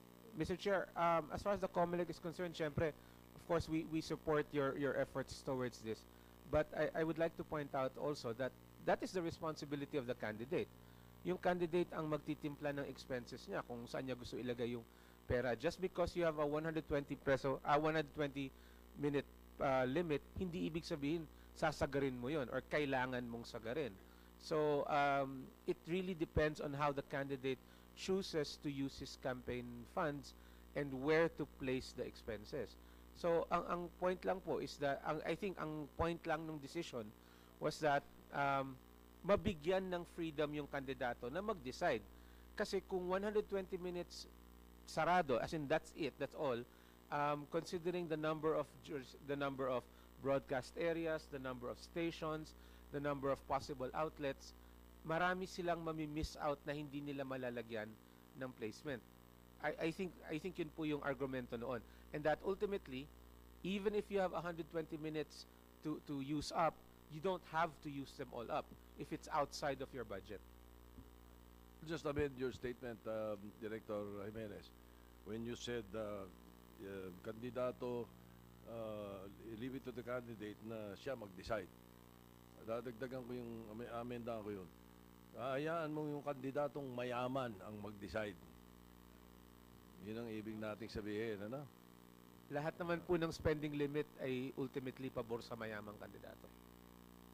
Kaya nga we were hoping na kahit papano, the Committee on Electoral Reforms will be able to, with your help, with COMELEC, will be able to find a middle ground na may laban-laban naman yung SP, the mere fact that Congress put a cap on the airtime for TV and radio, no matter kung per station or per candidate, totality yun, meaning to say, sa mind ng legislator, we need to put a limit on spending. Yun yung meaning nun whether per station or per candidate. So, let's be true to the real intention, which is total airtime. Yun yung sabihin nun 180 total radio exposure per candidate, 120 total TV exposure per candidate. Ako rin, yung practicing lawyer ako, pagbasa ko, yun ang impression ko. Nagulat nga ako sa Supreme Court case na first station. But we have here GMA pala, Attorney Maria Luz Delfin is here. So maybe she wants to say something. Bakit na palayo ang GMA sa inyo? Ganun ba yun? Baka magsikuhan. Mr. Chair. Yes, Attorney Delfin, please. Good afternoon, Your Honors. The network will be submitting its formal position paper. Nevertheless, we'd just like to express that we also subscribe to the objective of the law to have an informed electorate through the discussion of political issues during the campaign and prior to the campaign for them to vote wisely, and of course to afford the candidates a level playing field. However, we would also want Congress, the Senate, and the House, of course, to consider the business operations of the media outlets and to allow the market forces to dictate the rates that will be charged to the candidates.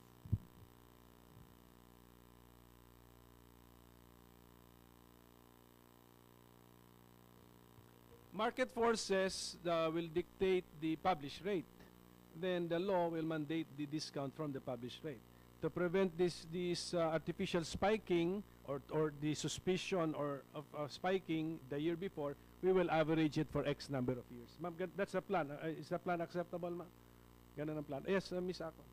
Whatever happened to the plan that government subsidize part of this spending so that even the poor can afford to be able to campaign? Not really subsidy, but No, a not purchase of comelec hour. Yun eh. No, I think that's the fairer. No, it will be to the account of it will be deducted from their tax payment of the air, of the, let's say, ABS-CBN and Channel 7.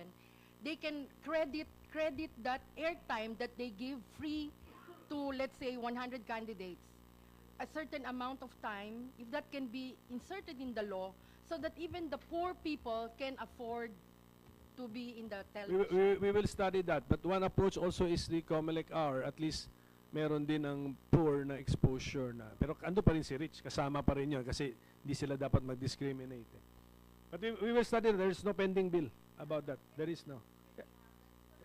In other governments, they do pay for they subsidize, the candidates' time. So can we not adopt? If your group can draft a bill, submit to us. If we like it, then we will also file it. Okay. So, okay na tayo dyan. Yes, Barbie? Yeah, Mr. Chairman, with all due respect, we'd like to register a reservation or even opposition to the idea of averaging the published rates. You see, in our industry, we don't do it year in, year out. We only make our adjustments because of competitiveness. We only make the adjustments when it's warranted by particularly operational cost and materials. So therefore, if you average it out, the past rate will pull it down and therefore might not be viable for us. So medyo caution lang doon, Mr. Chairman. Of course, we will invite the industry players when we now finalize the bill in a technical working group. But we will pursue these bills because agree naman kayo lahat sa purpose. Democracy is already expensive. We should not make it more expensive. Mr. Mayor, Director, you were raising your hand. So, ganun ang gawin natin. But a good point, no, that I think we should now distinguish print from the broadcast, no? Baka ganun. Because, because to be honest, the complaints that we have received do not really involve the print. But may I also remind the public, and everyone else, that most of the news from television and radio come from the print. Sila source talaga kung tutusin Di ba? Sila pinagkukunan ng istorya kung tutusin. Hindi naman lahat, all the time. Kasi lately, ang isa sa mga ikinalulungkot ko, karamihan ng mga news broadcast ngayon, CCTV. Tingnan nyo. Puro galing sa Facebook. Ang mga news, puro galing na lang sa Facebook CCTV, hindi na yung legitimate journalism. Di ba? Let me just tell one and all that we are going to fast track this one kasi we want this to apply to next year's election. So please cooperate and help us. So, okay, so we will move on. Thank you very much to Thank you, Your Honor. Thank you, Your Honors. industry players. Let's move on to the Senate bill and the House bill, which both now touch on the allowable per voter expenditure for the different candidates, different levels of government. So has the COMELEC studied the said bills? Yes. Yeah, may we have your May I inputs? refer to Director Bagit. Director, please. Good afternoon again, Your Honors. The Commission on Elections, Your Honor, is consistent with this, Your Honor. We welcome and support any passage of a bill, Your Honor, that will increase the amount of allowable expenditures to be made by the candidates and political parties, Your Honor. Your Honor, we have, Your Honor, comment on the particular, we have comment, Your Honor, these bills, particularly, Your Honor, that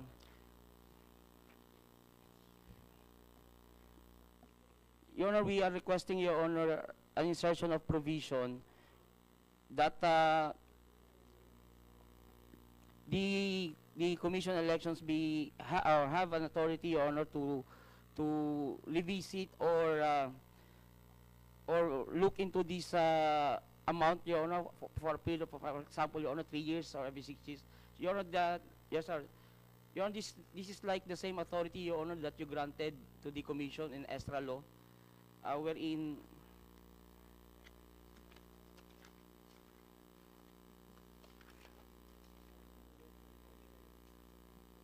yes, sir.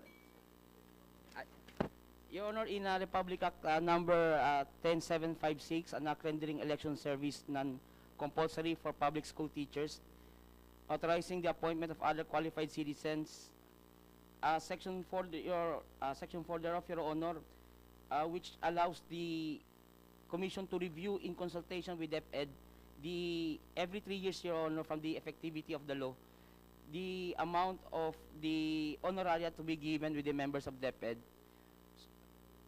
So, Your Honor, we would like, Your Honor, the same provision be given to us, a reviewing authority, probably with consultation, Your Honor, with Bangko Sentral and the political parties, Your Honor, so that in fixing the rates, so that they will become applicable from time to time, Your Honor.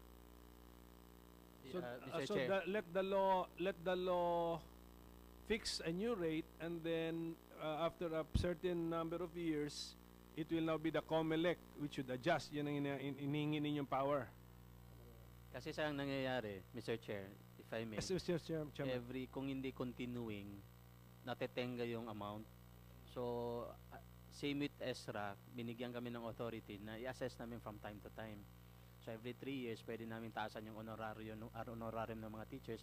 Same here, sir, pwede namin i-assess din yung adjustment on the expenditures. So, kung okay lang po. Pag-isipan namin kasi baka may kaibahan eh. Yung isa kasi benefit na binibigay nyo sa people helping you. Okay yun. So that you can motivate or entice people to help the COMELEC administer our election. Itatakot ko kasi pagbigay ko sa inyo, baka pataas ng pataas, bayay super rich na lang yung pwedeng tumakbo eh. Lagyan mo lang sir ng parameters para lahat pwedeng tumakbo, pero super rich na lang yung merong reasonable chance of winning. Ganun yung mangyayari. I-submit. Kaya pag-isipan namin. Any inputs from the, Mr. Albia?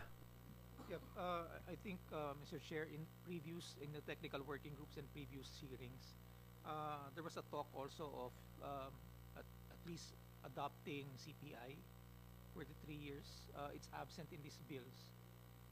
So at least, again, it's driven by market forces. If you're always adopting the principle of market forces, then that's the best way. No, it's unbiased, no, and it's based also on present economic conditions. So why don't you just automatically put let's say, a CPI average of the 3 years, since we have elections every 3 years, to determine the adjustments.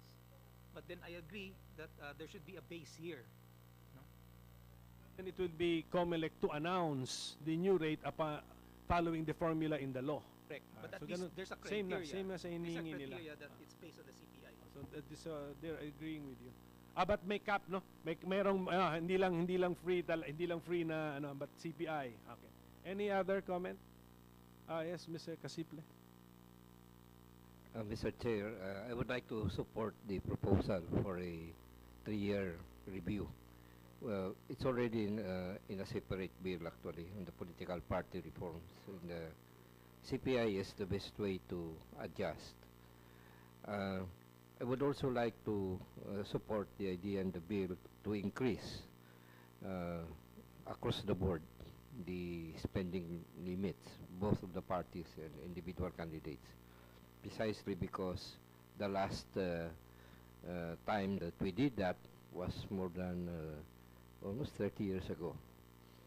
So the 10 pesos, the 5 pesos, and so on are really out of date. And the only thing that I would like for the committee to study more is the question of the difference between the rate for president, vice president, and so on, with particular emphasis on the party list. The reason there is party list is also a national constituency. And if you, in one version of the bill, it's very low. The limit that was set, it's very far from the senator or president, vice president. So the question I would like the committee to address is why. Because if you're campaigning on a nationwide scale, more or less you will have the same level, at least not very far from each other.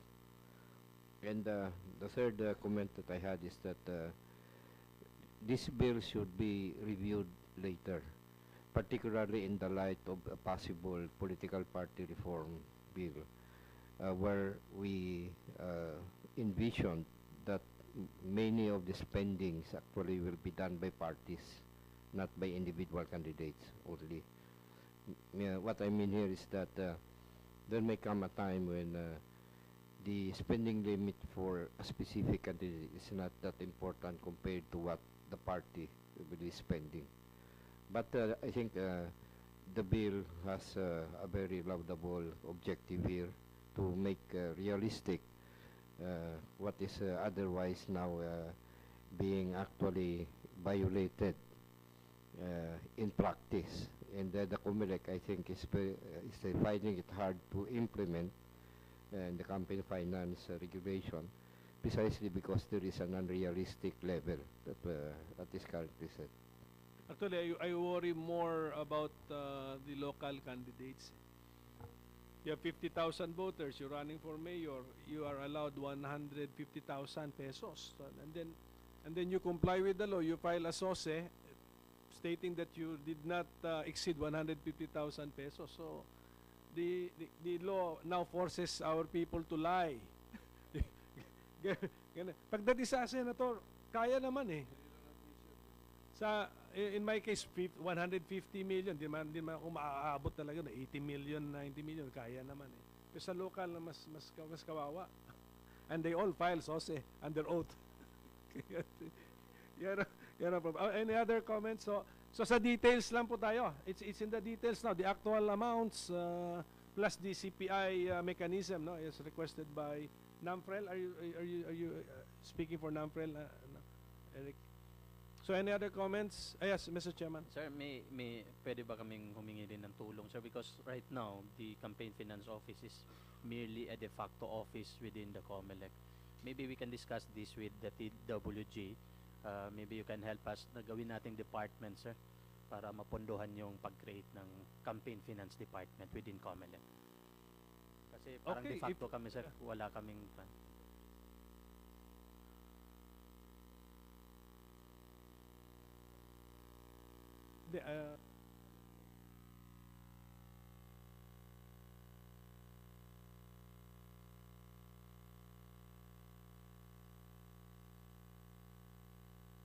Because of the workload, the number of Yes, sir. reports Yes, to be sir. reviewed, Yes, in the people. Okay. We need CPAs, So, but lawyers. I'm discussing with the Senate President if we can do it in one shot with this bill. But since it's a different topic, we will come up with a separate bill for this. Basta at least we get your idea. Yeah, the last So, thing, sir, is although it is retroactive in nature, considering that it affects criminal offenses, baka pwede rin ilagay, sir, sa bill or sa batas na talagang retroactive yung effectivity niya.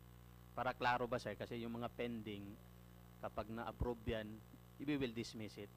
So para wala ng discussion, Tama, in although the under penal laws, the spirit of criminal law, it's favorable, retroactive. favorable. Pero mas maganda, sir, naka-state doon para kami rin, hindi kami mag-aalanganin to dismiss yung mga benefit ng batas. Tama. Okay, so we will now form a technical working group, secretary, for the two topics, subject matters, no? The ad rates as well as the ceiling, the allowable expenditure per voter of candidates. We will invite you, your groups, to help us. Kasi sa details na ito, matter of amount, what is now the reasonable amount.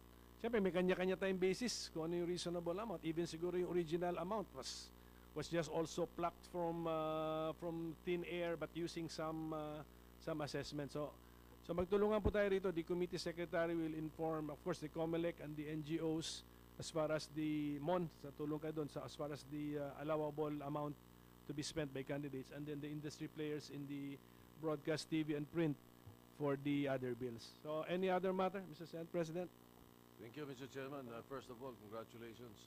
Thank you very much for handling your committee and for calling the hearing. Just a word of caution to COMELEC.